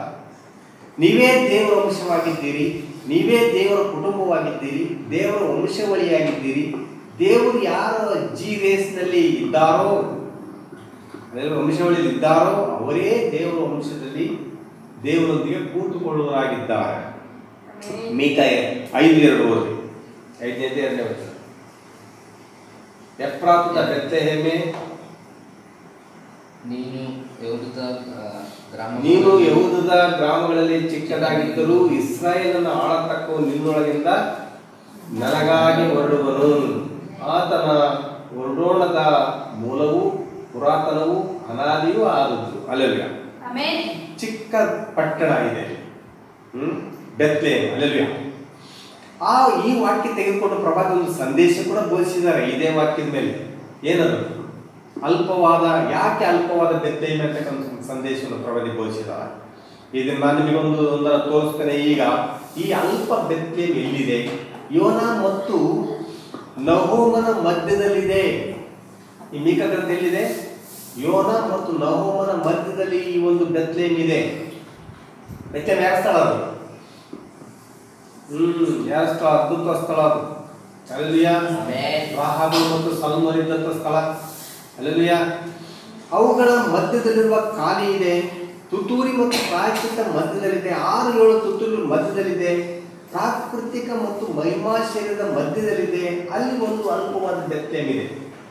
ಇನ್ನೊಂದು ಮಾತಲ್ಲಿ ಹೇಳ್ಬೇಕಾದ್ರೆ ಬೆತ್ಲೆಹೇಮ್ ಒಂದು ಸ್ಥಳವಾಗಿದೆ. ಪ್ರಾಕೃತಿಕ ಸಂಬಂಧವಾದ ಮತ್ತು ಮಹಿಮಾ ಸಂಬಂಧವಾದಕ್ಕೆ ಮಧ್ಯದಲ್ಲಿ ಒಂದು ಸಣ್ಣ ಸ್ಥಳವೇ ಬೆತ್ಲೆಹೇಮ್. ಪ್ರಾಕೃತಿಕ ಶರೀರ ಮತ್ತು ಮಹಿಮಾ ಶರೀರ ಮಧ್ಯದಲ್ಲಿ ಒಂದು ಸಣ್ಣ ಸ್ಥಳ ಇದೆ. ಅದೇ ಬೆತ್ಲೆಹೇಮ್. ಬೆತ್ಲೆಹೇಮ್ ಏನದು? ಬೋವಾಜು ಮತ್ತು ರೂತಳಿದ್ದಂತ ಊರದು. ಬೋವಾಜು ಮತ್ತು ರೂತಳ ಕಥೆ, ವಿಮೋಚನೆ ಕಥೆ ಅಲ್ಲೇ ಇದೆ, ಅಲ್ಲೇ ತಾನೇ ಇರೋದು. ರೂತಳು ಬೋವಾಜಿನ ಮೂಲಕ ಫಲಗಳನ್ನು ಹೊಂದಿದಂತ ಸ್ಥಳ ಅದು ಬೆತ್ಲೆಹೇಮ್. ಈ ಸತ್ಯವೇದ ಎಷ್ಟು ಸೌಂದರ್ಯವಾಗಿದೆ ನೋಡ್ರಿ, ಅರ್ಥ ಮಾಡ್ಕೊಳ್ರಿ. ಯೋನನಿಗೂ ಮತ್ತು ನಹೂಮನಿಗೂ ಮಧ್ಯದಲ್ಲಿ ಬೆತ್ಲೆಹೇಮ್ ಇದೆ. ಮೀಕನ ಗ್ರಂಥ ಅಂದ್ರೆ ಏನು? ಬೆತ್ಲೆಹೇಮ್ ಅದು. ಹಲ್ಲೆಲೂಯಾ. ಕಾರಣಗಳಂದ್ರೆ ಬೋವಾಜ್ ಮತ್ತು ರೂತಳು ಮರ್ಮವೇ ಹಲ್ಲೆಲೂಯಾ ಶರೀರವಾಗಿ ಬದಲಾಯಿಸುತ್ತದೆ. ರೂತಳ ಮತ್ತು ಬೋವಾಜನ ಕಥೆಯ ಮರ್ಮವೇ ನಿಮ್ಮನ್ನು ಶರೀರವಾಗಿ ಬದಲಾಯಿಸುವುದು, ಮಹಿಮಾ ಶರೀರವಾಗಿ ಬದಲಾಯಿಸುತ್ತದೆ. ಬೋವಾಜನು 6 ಪಟ್ಟನ್ನ ರೂತಳಿಗೆ ಕೊಟ್ಟನು. ಅದು 6ನೇ ಮುದ್ರೆಯಾಗಿದೆ. ಕಾರಣ ಅಂದ್ರೆ ಬೋವಾಜನೇ 7ನೇ ಮುದ್ರೆಯಾಗಿದೆ. ರೂತಳು ಯಾವಾಗ ಬೋವಾಜನ ಮದುವೆ ಮಾಡಿಕೊಂಡಳೋ, ಹಲ್ಲೆಲೂಯಾ, ಆ ಸತ್ತವನ್ನ ಅಂದ್ರೆ ರೂತಳ ಗಂಡ ಸತ್ತೋಗಿದ್ದಲ್ಲ, ಅವನ ಬೀಜ, ಸತ್ತು ಹೋದ ಬೀಜ ಮತ್ತೆ ಪುನರುತ್ಥಾನ ಹೊಂದಿತ್ತು. ಈ ವಿವಾಹ ಪುನರುತ್ಥಾನವನ್ನು ತೆಗೆದುಕೊಂಡು ಬಂದಿತ್ತು. ಯಾವ ವಿವಾಹ? ಬೋವಾಜ ಮತ್ತು ರೂತಳ ವಿವಾಹ ಪುನರುತ್ಥಾನವನ್ನು ತೆಗೆದುಕೊಂಡು ಬಂದಿತ್ತು. ಯಾವ ರೀತಿ? ರೂತಳನಿಗೆ ಸತ್ತು ಹೋಗಿದ್ನಲ್ಲ, ಅವನ ಹೆಸರಿಗೆ ಮಕ್ಕಳ ಆರು. ಅಲ್ಲೆಲ್ಲ ಆ ಸತ್ತು ಹೋದವನ ಹೆಸರು ಅಂದ್ರೆ ಸತ್ತು ಹೋಗಿದ್ದು ಮತ್ತೆ ಪುನರುತ್ಥಾನ ಹೊಂದಿತ್ತು ಬೋವಾಜನ ಮೂಲಕವಾಗಿ. ಅಲ್ಲೆಲ್ಲ ಆ ರೀತಿ ನಾವು ಕೂಡ ಸತ್ತು ಹೋಗಿದ್ದು, ನಾವು ಕ್ರಿಸ್ತನ ಮೂಲಕವಾಗಿ ಪುನರುತ್ಥಾನ ಹೊಂದಿದ್ದೇವೆ. ಅಲ್ಲೆಲ್ಲ ಅರ್ಥ ಆಗ್ತಾ ಇದು ನಿಮಗೆ? ಅಲ್ಲೆಲ್ಲ ವಿವಾಹ ಈ ಇಬ್ಬರ ಬೋವಾಜ ಮತ್ತು ರೂತಳ ಇವರಿಬ್ಬರ ವಿವಾಹ ಪುನರುತ್ಥಾನವನ್ನು ತೆಗೆದುಕೊಂಡು ಬಂದಿತ್ತು. ಆ ವಿವಾಹ ಎತ್ತಲ್ಪಡಿಕೆಯನ್ನು ತೆಗೆದುಕೊಂಡು ಬಂದಿತ್ತು. ಇದೆಲ್ಲವೂ ಕೂಡ ಎಲ್ಲಿ ನಡೀತಾ ಇದೆ ಅಂದ್ರೆ ಅದು ಬೆತ್ಲೆಹೇಮಿನಲ್ಲಿ ನಡೀತಾ ಇದೆ. ಯೋನನಿಗೂ ಮತ್ತು ನೋಹಮನಿಗೂ ಮಧ್ಯದಲ್ಲಿ ನಡೀತಾ ಇದೆ. ಈ ಸಂದೇಶ ಎಲ್ಲಾ ಸಂದೇಶಗಳಿಗೆ ಸಿರಾಕಲ್ಲಾಗಿದೆ. ಸಂದೇಶ ಎಲ್ಲಾ ಸಂದೇಶಗಳಿಗೆ ಏನಾಗಿದೆ? ಸಿರಾಕಲ್ಲಾಗಿದೆ. ಏನಂತಾರೆ? ಕ್ಯಾಪ್ಸ್ಟೋನ್. ಅಲ್ಲೆಲ್ಲ ಈವರೆಗೂ ನಡೆದ ಕೂಟಗಳೆಲ್ಲದಕ್ಕೂ ಇದೇ ಸಿರಾಕಲ್. ಇದುವರೆಗೂ ಕೇಳಿದ ಎಲ್ಲಾ ಸಂದೇಶಗಳಿಗೆ ಈ ಸಂದೇಶನೇ ಸಿರಾಕಲ್ ಸಂದೇಶ. ಅಂದ್ರೆ ತಲೆ ಸಂದೇಶ ಅಂದ್ರೆ ಕ್ಯಾಪ್ಸ್ಟೋನ್ ಸಂದೇಶವಾಗಿದೆ. ಅಲ್ಲೆಲ್ಲ ನಿಮಗೆ ಗೊತ್ತಾ, ನನ್ನ ಹೃದಯದಲ್ಲಿ ಏನೋ ಒಂದು ನಡೀತಾ ಇದೆ, ನನ್ನ ಹೃದಯ ಕೂಗುತ್ತಾ ಇದೆ, ಆನಂದಿಸ್ತಾ ಇದೆ. ನಿಮ್ಮ ಹೃದಯ ಕೂಗ್ತಾ ಆನಂದಿಸ್ತದ ಎಲ್ಲ ಸಂಗತಿಗಳಿಗಾಗಿ? ಯಾಕಂದ್ರೆ ಅದು ಯೋನ ಮತ್ತು ನಹೂಮ ಮಧ್ಯದಲ್ಲಿ ಬೆತ್ಲೆಹೇಮ್ ಇದೆ. ನಿನಗೆ ರೂತ ಮತ್ತು ಬೋವಜ್ ಇದ್ದಾರೆ. ನಿನಗೆ ಅಲ್ಲಿ ಒಬ್ಬ ರಾಹಾಬಳಿದ್ದಾಳೆ. ಕೆಂಪು ದಾರದ ಮೂಲಕವಾಗಿ ಚಿಹ್ನೆ ತೋರಿಸಿದಂತ ರಾಹಾಬಳಿದ್ದಾಳೆ. ಎಲ್ಲಿ? ಬೆತ್ಲೆಹೇಮಿನಲ್ಲಿ. ಅದೇ ಬೆತ್ಲೆಹೇಮಿನಲ್ಲಿ ಮರಿಯಳಿದ್ದಾಳೆ, ಕನ್ನಿಕೆ. ಬಲಿಷ್ಠನ ದೂತನು ನಿಮಗೆ ಭೇಟಿಯಾಗಿದ್ದಾಳ. ಮರಿಯಳಿಗೆ ಗರ್ಭ ಧರಿಸಿದ್ದಾಳೆ. ಅಲ್ಲೆಲೂಯಾ. ಯಾಕೆ? ಆಕೆ ಯಾರನ್ನು ತೆಗೆದುಕೊಂಡು ಬರ್ತಾಳೆ? ಈಗ ಈ ಮರಿಯಳು ಯಾರನ್ನು ತೆಗೆದುಕೊಂಡು ಬರ್ತಾಳೆ? ವಾಕ್ಯವನ್ನು ತೆಗೆದುಕೊಂಡು ಬರುತ್ತಾಳೆ. ಯೇಸುವನ್ನು ತೆಗೆದುಕೊಂಡು ಬರುತ್ತಾಳೆ. ಯೇಸು ಯಾರು? ಈ ಸಮಯದಲ್ಲಿ ಆತನು ರಾಜನಾಗಿದ್ದಾನೆ. ರೂತಳು ಏನು ತೆಗೆದುಕೊಂಡು ಬಂದು? ಒಬೇದನನ್ನು ತೆಗೆದುಕೊಂಡು ಬಂದು. ಒಬೇದನೇನು? ಆರಾಧನೆ. ಅಲ್ಲೆಲೂಯಾ. ದೇವರಿಗೆ ಮಹಿಮೆ ತಿರುಗಿ ಬರುವಂತದ್ದಾಗಿದೆ. ದೇವರ ಮನೆಯಲ್ಲಿ ಅಂದ್ರೆ ಬೆತ್ಲೆಹೇಮಿನಲ್ಲಿ ತಿರುಗಿ ಆರಾಧನೆ ಪ್ರಾರಂಭ ಆಯಿತು. ಒಬೇದನ ತರುವ ಮೂಲಕವಾಗಿ. ಸತ್ಯವೇದದಲ್ಲಿ ಏನೇ ಸತ್ಯವೇದ ಏನ್ ಹೇಳ್ತದಂದ್ರೆ, ನೀನು ಅಲ್ಪವಾದ ಪಟ್ಟಣವಾಗಿದ್ದರೂ, ಬೆತ್ಲೆಹೇಮ್ ಏನ್ ಹೇಳ್ತದೆ ವಾಕ್ಯದಲ್ಲಿ? ನೀನು ಅಲ್ಪವಾದ ಪಟ್ಟಣವಾಗಿದ್ದರೂ, ನೀನು ಅಲ್ಪವಾದಂತ ಮನುಷ್ಯನಾಗಿದ್ದರೂ, ಅಲ್ಲೆಲೂಯಾ, ನಿನ್ನ ಕಡೆ ಯಾರೂ ನೋಡುವುದಿಲ್ಲ. ನೀನೇನು ಏನೋ ಅಲ್ಲದವನು. ಹೌದು, ನೀನು ದೊಡ್ಡ ದೊಡ್ಡ ಸಭಾ ಸಂಸ್ಥೆಗಳು ಅಲ್ಲ. ನೀನು ದೊಡ್ಡ ಸಂಸ್ಥೆನೂ ಇಲ್ಲ, ಚಿಕ್ಕ ಗುಂಪು. ನೀನೊಂದು ಚಿಕ್ಕ ಮಂದಿಯಾಗಿದ್ದಿ. ಆದರೆ ನಿನ್ನೊಳಗಿಂದಲೇ ರಾಜನು ಹೊರಟು ಬರುತ್ತಾನೆ. ಯೇಸು ಬಂದಾಗ ಮೊದಲ ಬರೋಣದಲ್ಲಿ ಆತನು ಎಲ್ಲಿ ಇಳಿದು ಬಂದನು ಅಂದ್ರೆ, ದೇವರು ಆತನ ಮೊದಲ ಬರೋಣದಲ್ಲಿ ಆತನು ಎಲ್ಲಿ ಇಳಿದು ಬಂದ? ಆತನು ಇಳಿದು ಬಂದ ನಿಲ್ದಾಣ ಯಾವುದು ಅಂದ್ರೆ ಬೆತ್ಲೆಹೇಮ್ ಆಗಿದೆ. ಮೊದಲೇ ಬರೋಣದಲ್ಲಿ ಕ್ರಿಸ್ತನ ಬಂದದ್ದು ಯಾವ ಬಸ್ ಸ್ಟಾಪ್ ತಿಳ್ಕೊಂಡಿದ್ದು? ಯಾವ್ದು ಬಸ್ ಸ್ಟಾಪ್? ಅದು ಬೆತ್ಲೆಹೇಮ್. ಅಲ್ಲೆಲೂಯಾ. ಯೋನನಿಗೂ ನೋಹನಿಗೂ ಮಧ್ಯದಲ್ಲಿ ಇಳಿದನು. ದೇವರ ಕುಮಾರನಿಗೂ ಮತ್ತು ದಾವೀದನ ಕುಮಾರನಿಗೂ ಮಧ್ಯದಲ್ಲಿ, ಮತ್ತು ಪ್ರಾಕೃತಿಕ ಶರೀರ ಮತ್ತು ಮಹಿಮಾ ಶರೀರದ ಮಧ್ಯದಲ್ಲಿ ಬೆತ್ಲೆಹೇಮ್ ಒಂದು ಮರ್ಮವಾಗಿ ಇದೆ. ಅದೇ ಎತ್ತಲ್ಪಡುವ ಮರ್ಮವಾಗಿದೆ. ಯಾಕೆ ಆ ಎತ್ತಲ್ಪಡುವ ಮರ್ಮ ಬೆತ್ಲೆಹೇಮ್ನಲ್ಲೇ ಇದೆ? ಯಾಕಂದ್ರೆ ಬೆತ್ಲೆಹೇಮ್ ಅಂದ್ರೆ ದೇವರ ರೊಟ್ಟಿ ಮನೆ. ಬೆತ್ಲೆಹೇಮ್ ಅಂದ್ರೆ ಏನು? ಯಾಕೆ ಬೆತ್ಲೆಹೇಮ್ನಲ್ಲೇ ಎತ್ತಲ್ಪಡುವಿಕೆ ಇದೆ ಅಂತಂದ್ರೆ, ಬೆತ್ಲೆಹೇಮ್ ಅಂದ್ರೆ ರೊಟ್ಟಿ ಮನೆ. ಅದು ಬೀಜದ ಮನೆ ಅಲ್ಲ. ಅದು ರೊಟ್ಟಿ. ಬೀಜ ಅಂದ್ರೆ ಜೀವವಾಗಿದೆ, ರೊಟ್ಟಿ ಅಂದ್ರೆ ಶರೀರ. ಈಗ ತಪ್ಪಲ್ಲಿ ನನ್ನ ಶರೀರ, ಈ ಕುಡಿದ ನನ್ನ ರಕ್ತ. ಯೇಸು ಕ್ರಿಸ್ತನು ಹೇಳಿದ್ನಲ್ಲ, ಬೆತ್ಲೆಹೇಮ್ನಲ್ಲಿ ಆ ಶರೀರ ಇದೆ, ದೇವರ ರೊಟ್ಟಿ, ದೇವರ ಶರೀರವು. ಈಗ ಆ ರೊಟ್ಟಿ ಇಲ್ಲಿ ಕೂತುಕೊಂಡಿದೆಯಾ? ಯೇಸು ಏನು ಹೇಳಿದರು? ಈ ರೊಟ್ಟಿ ಎತ್ತಲ್ಪಡುವುದರೊಂದಿಗೆ ಸಂಬಂಧ ಹೊಂದಿದೆಯಾ? ಈ ರೊಟ್ಟಿ ಎತ್ತಲ್ಪಡುವ ಸಂಬಂಧ ಹೊಂದಿದೆಯಾ? ಶುಭ ಸಾಯಂಕಾಲವು ಯೇಸು ಏನು ಹೇಳಿದ್ರು? ಯಾರು ನನ್ನ ಶರೀರವನ್ನು ತಿನ್ನುತ್ತಾರೋ, ರಕ್ತವನ್ನು ಕುಡಿಯುತ್ತಾರೋ, ಅಂತ್ಯ ದಿನಗಳಲ್ಲಿ ಅವರನ್ನು ಎಬ್ಬಿಸ್ತೀನಿ ಹೇಳಿದನ. ರೊಟ್ಟಿ ಎತ್ತಲ್ಪಡುವುದರೊಂದಿಗೆ ಸಂಬಂಧ ಹೊಂದಿದೆ. ರೊಟ್ಟಿ, ಬೆತ್ಲೆಹೇಮ್ ರೊಟ್ಟಿಯ ಮನೆ, ದೇವರ ರೊಟ್ಟಿ ಮನೆ. ಅದು ತಕ್ಕೊಳ್ಳಿರಿ ನನ್ನ ದೇಹ, ತಕ್ಕೊಳ್ಳಿರಿ ರೊಟ್ಟಿ, ತಕ್ಕೊಳ್ಳಿರಿ ಪಾದ. ಅಲ್ಲೆಲೂಯಾ. ಅದು ರೊಟ್ಟಿಯೊಂದಿಗೆ ಸಂಬಂಧ ಹೊಂದಿದೆ, ಬೆತ್ಲೆಹೇಮ್ನೊಂದಿಗೆ ಸಂಬಂಧ ಹೊಂದಿದೆ. ಪ್ರಾಕೃತಿಕ ಸಂಬಂಧವಾದ ರೊಟ್ಟಿ ಮರಣವನ್ನು ತೆಗೆದುಕೊಂಡು ಬರ್ತದೆ. ಆದರೆ ಈ ರೊಟ್ಟಿ ಕ್ರಿಸ್ತನ ಕೊಡುವಂತ ಈ ಬೆತ್ಲೆಹೇಮಿನಂತ ರೊಟ್ಟಿ ಇದು ಜೀವನ ತೆಗೆದುಕೊಂಡು ಬರ್ತದೆ. ಯಾಕಂದ್ರೆ ಈ ರೊಟ್ಟಿ ಜೀವ ವೃಕ್ಷದ ಫಲವಾಗಿದೆ. ಆ ರೊಟ್ಟಿಯೊಂದಿಗೆ ಏನು ಮಾಡುತ್ತಿ? ಅದರೊಂದಿಗೆ ನೀನು ಆಟ ಆಡ್ತೀಯ? ಇಲ್ಲ ತಗೊಂಡ ಗೋಡೆಗೆ ನೇತಾಕ್ತೀಯ? ರೊಟ್ಟಿನ ತಗೊಂಡು ಹೋಗಿ ಏನ್ ಮಾಡ್ತೀಯ? ರೊಟ್ಟಿನ ತಿಂತೀಯ? ನೇತಾಕ್ತೀಯ? ಅಥವಾ ಅದನ್ನು ನೀನು ತಿನ್ನುತ್ತೀಯ? ಪ್ರಕಟಣೆ ಅಷ್ಟೇ ಅಧ್ಯಾಯ 8ನೇ ವಚನದಲ್ಲಿ ಏನಾಯ್ತು? ಯೋಹಾನನಿಗೆ ಆ ರೊಟ್ಟಿ ಸಿಕ್ತು, ಏನ್ ಮಾಡ್ದ? ನೇತಾಕಿನ ತಗೊಂಡು ಮನೆಗೆ. 8ನೇ ವಚನದಲ್ಲಿ ಪ್ರಕಟಣೆಗೆ 10:8 ಏನು ನೋಡ್ತೇವೆ ನಾವು? ತಿನ್ನು. ಹಲ್ಲೆಲೂಯಾ. ಯೋಹಾನನ ಪುಸ್ತಕವನ್ನು ನೇತಾಕಿದ್ನ? ಇಲ್ಲ ಅದನ್ನು ತೆಗೆದೋಗಿ ಸೆಲ್ಫಿಯಲ್ಲಿ ಇಟ್ನ? ಅಥವಾ ಅದನ್ನು ತಿಂತನ? ಪ್ರಕಟಣೆ ಎಲ್ಲಿದೆ? ಬೆತ್ಲೆಹೇಮಿನಲ್ಲಿದೆ. ಯೋನ ಮತ್ತು ನಹೂಮನ ಮಧ್ಯದಲ್ಲಿದೆ. ಅಲ್ಲಿ ಕಾಲವೆಂಬುದು ಇಲ್ಲ. ಹಲ್ಲೆಲೂಯಾ. ನಿನಗೆ ರಕ್ತ ಅಗತ್ಯಿಲ್ಲ. ನೀನು ಮಹಿಮಾ ಶರೀರಕ್ಕೆ ಹೋಗುತ್ತಿ. ನೀನು ಇನ್ನು ಪದ್ಮೋಸ್ ದ್ವೀಪದಲ್ಲಿ ಇರುವುದಿಲ್ಲ. ನೀನು ಹೊಸ ಪಟ್ಟಣಕ್ಕೆ ಹೋಗುತ್ತಿ. ಹಲ್ಲೆಲೂಯಾ. ಪದ್ಮೋಸ್ ದ್ವೀಪದಲ್ಲಿ ಇರುವುದಿಲ್ಲ. ಎಲ್ಲಿ ಹೋಗ್ತಿ? ಎಲ್ಲಿ ಹೋಗ್ತಿ? ಹೊಸ ಪಟ್ಟಣಕ್ಕೆ ಹೋಗುತ್ತಿ. ನೀನು ಮಹಿಮಾ ಶರೀರಕ್ಕೆ ಹೋಗುತ್ತಿ. ನೀನು ಸಂಪೂರ್ಣ ಪಿರಮಿಡ್ ಆಗಿದ್ದಿ. ದೇವರ ಮುಗಿಲು ಬಿಲ್ಲು ಆಗಿದ್ದಿ. ನೀನೇ ಆ ಶಕ್ತಿವಂತ ಸೈನ್ಯವಾಗಿದ್ದಿ. ನೀನೇ ವಾಕ್ಯವಾಗಿದ್ದಿ. ನೀನೇ ಆ ಶರೀರದಲ್ಲಿ ಪರಿಪೂರ್ಣವಾಗಿದ್ದಿ. ಹಲ್ಲೆಲೂಯಾ. ಸಹೋದರ, ಇದೇ ಮರ್ಮವಾಗಿದೆ. ಓ ಅಲ್ಪವಾದ ಬೆತ್ಲೆಹೇಮ್, ನೀನು ಅಲ್ಪವಾದರೂ ಕೂಡ ನೀನು ಯಾವ ದೊಡ್ಡ ಸಮಸ್ಯೆ ಇಲ್ಲ. ನಿನ್ನ ದುಡ್ಡಿಲ್ಲ, ನೀನು ಹಣಕಾಸಿನ ಯಾವುದೇ ವ್ಯವಸ್ಥೆ ಇಲ್ಲ, ನೀನು ಶ್ರೀಮಂತಳಲ್ಲ. ಆದರೂ ಅಲ್ಪವಾದ ಬೆತ್ಲೆಹೇಮ್ ನೀನಾಗಿದ್ದಿ. ಅದಕ್ಕೆ ಅಲ್ಪವಾದ ಬೆತ್ಲೆಹೇಮ್ ಎಂದು ಕರೆಯಲ್ಪಟ್ಟಿದೆ, ಶ್ರೀಮಂತ ಬೆತ್ಲೆಹೇಮ್ ಅಲ್ಲ. ಯೋನ ಮತ್ತು ನಹೂಮನ ಮಧ್ಯದಲ್ಲಿ ಈ ಬೆತ್ಲೆಹೇಮ್ ಇದೆ. ಯೋನ ಅಲ್ಲಿ ತಿಮ್ಮಿಂಗಲಿಂದ ಹೊರಗೆ ಬಂದನು. 2000 ವರ್ಷದಿಂದ ಯೇಸು ಕೂಡ ಭೂಗರ್ಭದಿಂದ ಹೊರಗೆ ಬಂದನು.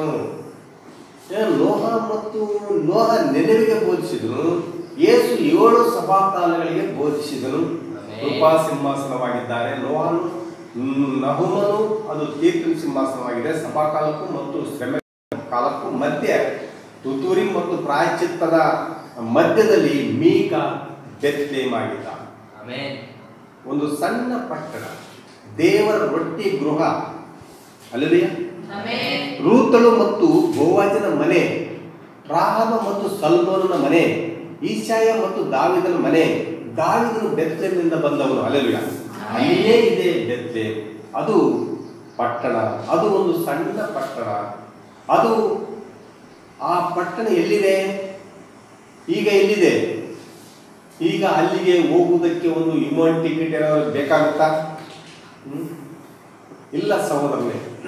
ಬೆತ್ಲೆಹೇಮ್ ಇಲ್ಲಿಯೇ ಇದೆ. ಜೀವದ ರೊಟ್ಟಿ ನಿನ್ನಲ್ಲಿಯೇ ಇದೆ. ಈಗ ಬೆತ್ಲೆಹೇಮ್ನಲ್ಲಿ ಏನಿದೆ? ಜೀವದ ಜಲ ಬಾವಿಯನ್ನು ಹೊಂದಿದೆ. ಜೀವಜಲ ಬಾವಿ. ಹಲ್ಲೆಲೂಯಾ. ಮತ್ತು ಆ ಹೊಸ ಪಟ್ಟಣದಲ್ಲಿ ಏನಿದೆ? ಆ ಜೀವ ಜಲವಿದೆ. ಈ ದಿನ ಎಲ್ಲಿದೆ ಆ ಜೀವಜಲ? ಎಲ್ಲಿದೆ? ಪರಿಶುದ್ಧಾತ್ಮನಲ್ಲಿದೆ. ಪರಿಶುದ್ಧಾತ್ಮ ಅದು ಎಲ್ಲಿದೆ? ಅದು ಬೆತ್ಲೆಹೇಮಿನಲ್ಲಿದೆ, ವಧುವಿನಲ್ಲಿದೆ, ಈ ಸಂದೇಶದಲ್ಲಿದೆ. ಈ ಸಂದೇಶದಲ್ಲಿ ಹಲ್ಲೆಲೂಯಾ, ಇಲ್ಲಿಯೇ ಆ ಚಿಕ್ಕ ಬೆತ್ಲೆಹೇಮ್ ಇದೆ. ಈ ಸಂದೇಶದಲ್ಲಿ ಏನಿದೆ? ಚಿಕ್ಕ ಬೆತ್ಲೆಹೇಮ್ ಇದೆ. ಹಲ್ಲೆಲೂಯಾ. ಹೌದಾ? ಬೆತ್ಲೆಹೇಮ್ ಎಲ್ಲಿದೆ? ಈ ಸಂದೇಶದಲ್ಲಿದೆ. ಎಲ್ಲಿ ಕುರುಬರಿದ್ದಾರೋ, ಎಲ್ಲಿ ದೂತರು ಬಂದ್ರು, ಎಲ್ಲಿ ಮರಿಗಳಿದ್ಲೋ ಅಲ್ಲಿಯೇ ಇವೆಲ್ಲವೂ ನಡೆದಿವೆ ಆ ಬೆತ್ಲೆಹೇಮ್ನಲ್ಲಿ. ಹಲ್ಲೆಲೂಯಾ. ಕುರುಬರು ಬಂದ್ರಲ್ಲ, ಹಲ್ಲೆಲೂಯಾ. ಮರಿಗಳಿದ್ದಲ್ಲ, ಅಥವಾ ಬೆತ್ಲೆಹೇಮ್ನಲ್ಲಿ ಎಲ್ಲವೂ ಇತ್ತಲ್ಲ. ಹಲ್ಲೆಲೂಯಾ. ಓ, ಶರೀರ ಮತ್ತು ಮಹಿಮಾ ಶರೀರದ ಮಧ್ಯದಲ್ಲಿ ಕೃಪಾ ಸಿಂಹಾಸನದ ಮತ್ತು ತೀರ್ಪಿನ ಮಧ್ಯದಲ್ಲಿ ಬೆತ್ಲೆಹೇಮ್ ಇದೆ. ಇಲ್ಲಿ ಕೂತುಕೊಂಡಿದೆ ಬೆತ್ಲೆಹೇಮ್. ನೀವೇ ಆ ಬೆತ್ಲೆಹೇಮ್ ಆಗಿದ್ದೀರಿ. ಸಹೋದರ, ನೋಡ್ತಾ ಇದೆಯಾ? ಇಲ್ಲಿನ ಮರ್ಮ ಅದೇ ಆಗಿದೆ. ದೇವರು ಈ ಪ್ರವಾದಿಯನ್ನು ತೆಗೆದುಕೊಂಡಿದ್ದಾನೆ ಅಲ್ಲಿ, ಮತ್ತು ಮೊದಲ ಬರೋಣದಲ್ಲಿ ಅದನ್ನು ನೆರವೇರಿಸಿದ್ದಾನೆ. ಅದು ಪ್ರವಾದನೆ. ಕೊನೆ ದಿನಗಳಲ್ಲಿ ಯಾಕೆ ಅಲ್ಪವಾದ ಬೆತ್ಲೆಹೇಮ್? ಕೊನೆ ದಿನಗಳಲ್ಲಿ ನೋಡ್ರಿ, ಇಸ್ರಾಯೇಲ್ನಲ್ಲಿ ಒಂದು ಬೆತ್ಲೆಹೇಮ್ ಇದೆ, ಅನ್ಯ ಜನರಲ್ಲಿ ಕೂಡ ಒಂದು ಬೆತ್ಲೆಹೇಮ್ ಇದೆ. ಇಸ್ರಾಯೇಲ್ನಲ್ಲಿ ಸದ್ಯ ಒಂದು ಬೆತ್ಲೆಹೇಮ್ ಇದೆ, ಆದರೆ ಅನ್ಯ ಜನರಲ್ಲಿ ಈಗ ಬೆತ್ಲೆಹೇಮ್ ಇದೆ. ಬಹುಜನ ಈಗ ಅಂದ್ಕೊಳ್ತಾರೆ ಬೆತ್ಲೆಹೇಮ್ ಅದು ಜೆಫರ್ಸನ್ ವಿಲ್ಲೆಲ್ಲ ಅಂತ ಹೇಳ್ತಾರೆ. ಪ್ರವಾದಿ ಸಭೆ ಇತ್ತಲ್ಲ, ಅಲ್ಲಿದೆ ಬೆತ್ಲೆಹೇಮ್ ಅಂತ ಹೇಳ್ತಾರೆ. ಅಲ್ಲೆಲ್ಲ ಬೆತ್ಲೆಮ್ ಜೆಫರ್ಸನ್ ವಿಲ್ನಿಲ್ಲ. ಬೆತ್ಲೆಮ್ ಎಂಬುದು ದೇವರ ಮರ್ಮಯುಕ್ತವಾದ ಶರೀರವಾಗಿದೆ. ಬೆತ್ಲೆಮ್ ವಧುವಾಗಿದೆ. ಬೆತ್ಲೆಮ್ನಲ್ಲಿ ಆ ಕುರುಬರು, ಅಲ್ಲೆಲೂಯಾ, ಆ ಕುರುಬರಲ್ಲಿ ನೀನು ಒಬ್ಬ ಕುರುಬ ಆಗಿದ್ದಿ. ನೀನು ಕುರಿಗಳಿಗೆ ರೊಟ್ಟಿಯನ್ನು ಪೋಷಿಸ್ತಾ ಇದ್ದಿ. ಆ ರೊಟ್ಟಿಯನ್ನು 7 ಮುದ್ರೆಗಳ ಪ್ರಕಟಣೆ ಗ್ರಂಥ, 7 ಮುದ್ರೆಗಳ ಪ್ರಕಟವಾದಂಥ ಗ್ರಂಥ, 7 ಮುದ್ರೆ ಪುಸ್ತಕ. ಆ ಪುಸ್ತಕ, ಆ ಗುಡುಗುಗಳ ಪ್ರಕಟಣೆ ಎಲ್ಲಿ? ಪುಸ್ತಕ ತಿನ್ನು, ನಿನ್ನ ಶರೀರ ಬದಲಾಗುತ್ತದೆ. ಇದೆಲ್ಲ ಎಲ್ಲಿ ನಡೀತು? ಯೋನಾ ಮತ್ತು ನಹುಮನ ಮಧ್ಯದಲ್ಲಿ ಇದೆಲ್ಲ ಸಂದೇಶ ಬರ್ತದೆ. ಈ ಶರೀರ ನಹುಮ ಮಹಿಮಾ ಶರೀರಕ್ಕೆ, ಯೋನನು ಕೃಪೆಯ ಶರೀರಕ್ಕೆ, ಅಲ್ಲೆಲೂಯಾ, ಮಹಿಮಾ ಶರೀರ ಮತ್ತು ಪ್ರಾಕೃತಿಕ ಶರೀರ. ಯೋನ ಪ್ರಾಕೃತಿಕ ಶರೀರ, ನಹುಮ ಮಹಿಮಾ ಶರೀರಕ್ಕೆ ಹೋಲಿಕೆ ಆಗಿದ್ದಾರೆ. ಕೃಪಾ ಸಿಂಹಾಸನದಿಂದ ತೀರ್ಪು ಸಿಂಹಾಸನವರೆಗೂ ಇಲ್ಲಿ ನುಡಿಯಲ್ಪಟ್ಟ ಮಾತು ಕೃಪೆಯ ಮೂಲಕ ಬರುತ್ತದೆ. ಅಲ್ಲಿ ನುಡಿಯಲ್ಪಟ್ಟ ಮಾತಿನಿಂದ ತೀರ್ಪು ಬರುತ್ತದೆ. ಅಲ್ಲೆಲೂಯಾ. ಬಿಳಿ ಸಿಂಹಾಸನ ಹತ್ತಿರ ನೀನು ಎಲ್ಲಿರುತ್ತಿ? ಯೋನನೊಂದಿಗೆ ಕೂತುಕೊಂಡು, ಅಲ್ಲೆಲೂಯಾ, ತೀರ್ಪು ತೀರಿಸುತ್ತಿ. ನೀತಿವಂತರೇ ಭೂಮಿಯನ್ನು ತೀರ್ಪು ತೀರಿಸ್ತಾರೆ. ಅದರ ಅರ್ಥ ಏನು? ಈಗ ನೀನು ಕೃಪೆಯನ್ನು ಅಲ್ಲಿ ನೀನು ಸೇವೆ ಮಾಡುವುದು, ಅಲ್ಲೆಲೂಯಾ. ಈಗ ನೀನೇನು ಮಾಡ್ತೀವಿ? ಕೃಪೆಯನ್ನ ಇಲ್ಲಿ ಸೇವೆ ಮಾಡ್ತಾ ಇದ್ದೀ. ನೀನು ತೀರ್ಪಿನ ಸೇವೆ ಮಾಡ್ತಿಲ್ಲ, ಕೃಪೆಯ ಸೇವೆಯಲ್ಲಿ ಮಾಡ್ತಾ ಇದ್ದೀವಿ ಸದ್ಯಕ್ಕೆ. ಎಲ್ಲಿ ಅದು ಕೃಪೆಯಿಂದ ತೀರ್ಪಾಗಿ ಬದಲಾಗಿದೆ? ಅದು ನಿನ್ನಲ್ಲಿಯೇ ನಡೆದಿದೆ. ಸಹೋದರಿ ಕೇಳಿಸ್ಕೊಳ್ತಿದ್ದೀರಾ? ಈ ಶರೀರದಿಂದ ಹೊರಗೆ ಹೋಗಿ ಮಹಿಮಾ ಶರೀರಕ್ಕೆ ಹೋಗುವುದಾಗಿದೆ. ಈ ಶರೀರದಿಂದ ಹೊರಗೆ ಹೋಗಿ ಮಹಿಮಾ ಶರೀರಕ್ಕೆ ಹೋಗುವುದೇ ತಲುಪುವಿಕೆ. ಆ ಮಧ್ಯಕಾಲದಲ್ಲಿ ಆ ನಿಶ್ಶಬ್ದದಲ್ಲಿ ಮೀಕ ಇದ್ದಾನೆ. ನಿಶ್ಶಬ್ದ, 7ನೇ ಮುದ್ರೆ ನಿಶ್ಶಬ್ದವಾಗಿದೆಯಲ್ಲ, ಆ ನಿಶ್ಶಬ್ದದಲ್ಲಿ ಮೀಕ ಇದ್ದಾನೆ. ಮೀಕನ ಗ್ರಂಥ ಇದೆ, ಅದೇ ಬೆತ್ಲೆಮ್ ಆಗಿದೆ. 7ನೇ ಮುದ್ರೆ ಇದೆ, 7ನೇ ಮುದ್ರೆ ಪುಸ್ತಕ ಇದೆ, ದೇವರ ಮನೆ ರೊಟ್ಟಿ ಇದೆ, ಅಲ್ಲೆಲೂಯಾ. ಅಲ್ಲಿ ಕುರಿ ಮತ್ತು ಕುರುಬರಿದ್ದಾರೆ, ಮರಿಯಳಿದ್ದಾಳೆ, ಯೋನ ಇದ್ದಾನೆ. ಯೋನ ಮತ್ತು ನಹುಮನ ಮಧ್ಯದಲ್ಲಿ ಕ್ರಿಸ್ತನ ತೆಗೆದುಕೊಂಡು ಬರುವುದಕ್ಕೆ ಪರಲೋಕದ ದೂತನ ದರ್ಶನವನ್ನು ಹೊಂದಿಕೊಂಡಲು, ಅಲ್ಲೆಲೂಯಾ, ಕ್ರಿಸ್ತನ ತೆಗೆದುಕೊಂಡು ಬರೋದಕ್ಕೆ ಮರಿಯಳು ಏನ್ ಮಾಡಿದ್ಲು? ಅಲ್ಲೆಲೂಯಾ, ಮರಿಯಳು ಏನ್ ಮಾಡಿದ್ಲು? ದೇವದೂತನ ದರ್ಶನವನ್ನು ಹೊಂದಿಕೊಂಡಳು. ದೇವರ ವಾಕ್ಯವನ್ನು ಆಶೀರ್ವದಿಸಲಿ, ನಿಮ್ಮನ್ನು ಆಶೀರ್ವದಿಸಲಿ. ಒಂದು ಹಾಡುವುದರ ಮೂಲಕವಾಗಿ ವಾಕ್ಯ ಭಾಗವನ್ನು ಮುಕ್ತಾಯ ಮಾಡೋಣ. ಅಲ್ಲೆಲೂಯಾ. ಅಲ್ಪವಾದ ಬೆತ್ಲೆಮ್ ಮಗು ನೀವೇ ಆಗಿದ್ದೀರಿ. ಅಲ್ಪವಾದ ಬೆತ್ಲೆಮ್ ಸಂದೇಶ ಯಾರೋ ನಂತರವರೆಲ್ಲ ಅಲ್ಪವಾದ ಬೆತ್ಲೆಮ್ ಆಗಿದ್ದಾರೆ. ಅದು ಮಹಾ ಬೆತ್ಲೆಮ್ ಅಲ್ಲ, ದೊಡ್ಡ ಸಂಸ್ಥೆ ಬೆತ್ಲೆಮ್ ಅಲ್ಲ, ದುಡ್ಡಿರಂತ ಬಡ ಗುಂಪು. ಅಲ್ಲೆಲೂಯಾ. ಅದೇ ಬೆತ್ಲೆಮ್ ಆಗಿದೆ. ದೇವರು ನಿಮ್ಮೊಬ್ಬರನ್ನ ಆಶೀರ್ವದಿಸಲಿ. ಆನ್ಲೈನ್ ನೋಡಿದಂಥ ಪ್ರತಿಯೊಬ್ಬರು ಕೂಡ ದೇವರು ಆಶೀರ್ವಾದ ಮಾಡಲಿ. ಅಲ್ಲೆಲೂಯಾ. ಅಂದವಾಗಿದೆ ನೂತನ ಯೆರೂಸಲೇಮು, ಅದರಲ್ಲಿ ಆರೂಢ ಸ್ಥಾನವಿರುವುದು. ಅಂದವಾಗಿದೆ ನೂತನ ಯೆರೂಸಲೇಮು, ಅದರಲ್ಲಿ ನನಗೂಢ ಸ್ಥಾನವಿರುವುದು. ಅಬ್ರಹಾಮನಿಗೆ ಆಲೋಚನ ಕೈ ಹಿಡಿದು ನಡೆಯುವೆ. ಅಬ್ರಹಾಮನಿಗೆ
ಸ್ತೋತ್ರ ಮಾಡ್ತೇವೆ. ಕೃಪೆಗಾಗಿ ಸ್ತೋತ್ರ, ಮಹಿಮೆಗಾಗಿ ಸ್ತೋತ್ರ, ಆಶೀರ್ವದಿಸು, ಇನ್ನೊಂದು ದರ್ಶಿಸುವಂತ ಕೃಪೆ ಅನುಗ್ರಹಿಸು. ಸಂದೇಶದ ಮೂಲಕ ನೀವು ಒಬ್ಬೊಬ್ಬರ ಜೊತೆ ಮಾತಾಡುತ್ತಾರೆ. ಈ ಅದ್ಭುತವಾದ ಸಂದೇಶ ಅದು ಸಿರಾಕಾಲದ ಸಂದೇಶವಾಗಿದೆ, ಮುಖ್ಯವಾದ ಸಂದೇಶ. ಕರ್ತನೇ ನಿನ್ನ ಕೃಪೆ ಅದು ಬೆತ್ಲೆಹೇಮಿನಲ್ಲಿ ಇದೆ. ಸ್ತೋತ್ರ. ಯೋನ ಮತ್ತು ನಹುಮನ ಮಧ್ಯದಲ್ಲಿ ಚಿಕ್ಕ ಬೆತ್ಲೆಹೇಮ್, ಅಲ್ಪವಾದ ಬೆತ್ಲೆಹೇಮ್ ಅದು ಸಭೆಯಾಗಿದೆ. ಅದು ಪ್ರವಾದಿ ಸಂದೇಶವನ್ನು ನಂಬಿದಂಥ ಪ್ರತಿಯೊಬ್ಬರೂ ಆಗಿದ್ದಾರೆ. ನಿನಗೆ ಸ್ತೋತ್ರ ಮಾಡ್ತೇನೆ. ನಿನ್ನ ಕೃಪೆ ಅದ್ಭುತವಾಗಿ ಚಲಿಸಲಿ. ಮತ್ತೆ ಮತ್ತೆ ಅದು ಅರ್ಥ ಆಗಲಿಲ್ಲ ಅಂದರೆ ಮತ್ತೆ ಮತ್ತೆ ನೋಡಲಿಕ್ಕೆ ಕೃಪೆ ಅನುಗ್ರಹಿಸು. ಜೊತೆಗೆ ಅದ್ಭುತ ಮಾಡಿ ಪ್ರಪಂಚದಲ್ಲಿ ಎಲ್ಲೆಲ್ಲಿ ಕನ್ನಡ ಮಾತಾಡೋದು ಓದಿ ಇದ್ದಾರೋ ಅವರೆಲ್ಲರಿಗೂ ಸಂದೇಶ ಮುಟ್ಟುವಂತೆ ಸಹಾಯ ಮಾಡು. ಅದ್ಭುತ ಮಾಡ್ತಿರ್ತೀವಿ. ಯೇಸು ಕ್ರಿಸ್ತನ ಹೆಸರಲ್ಲಿ ಬೇಡಿ ಹೊಂದಿದ್ದೇನೆ. ಆಮೆನ್.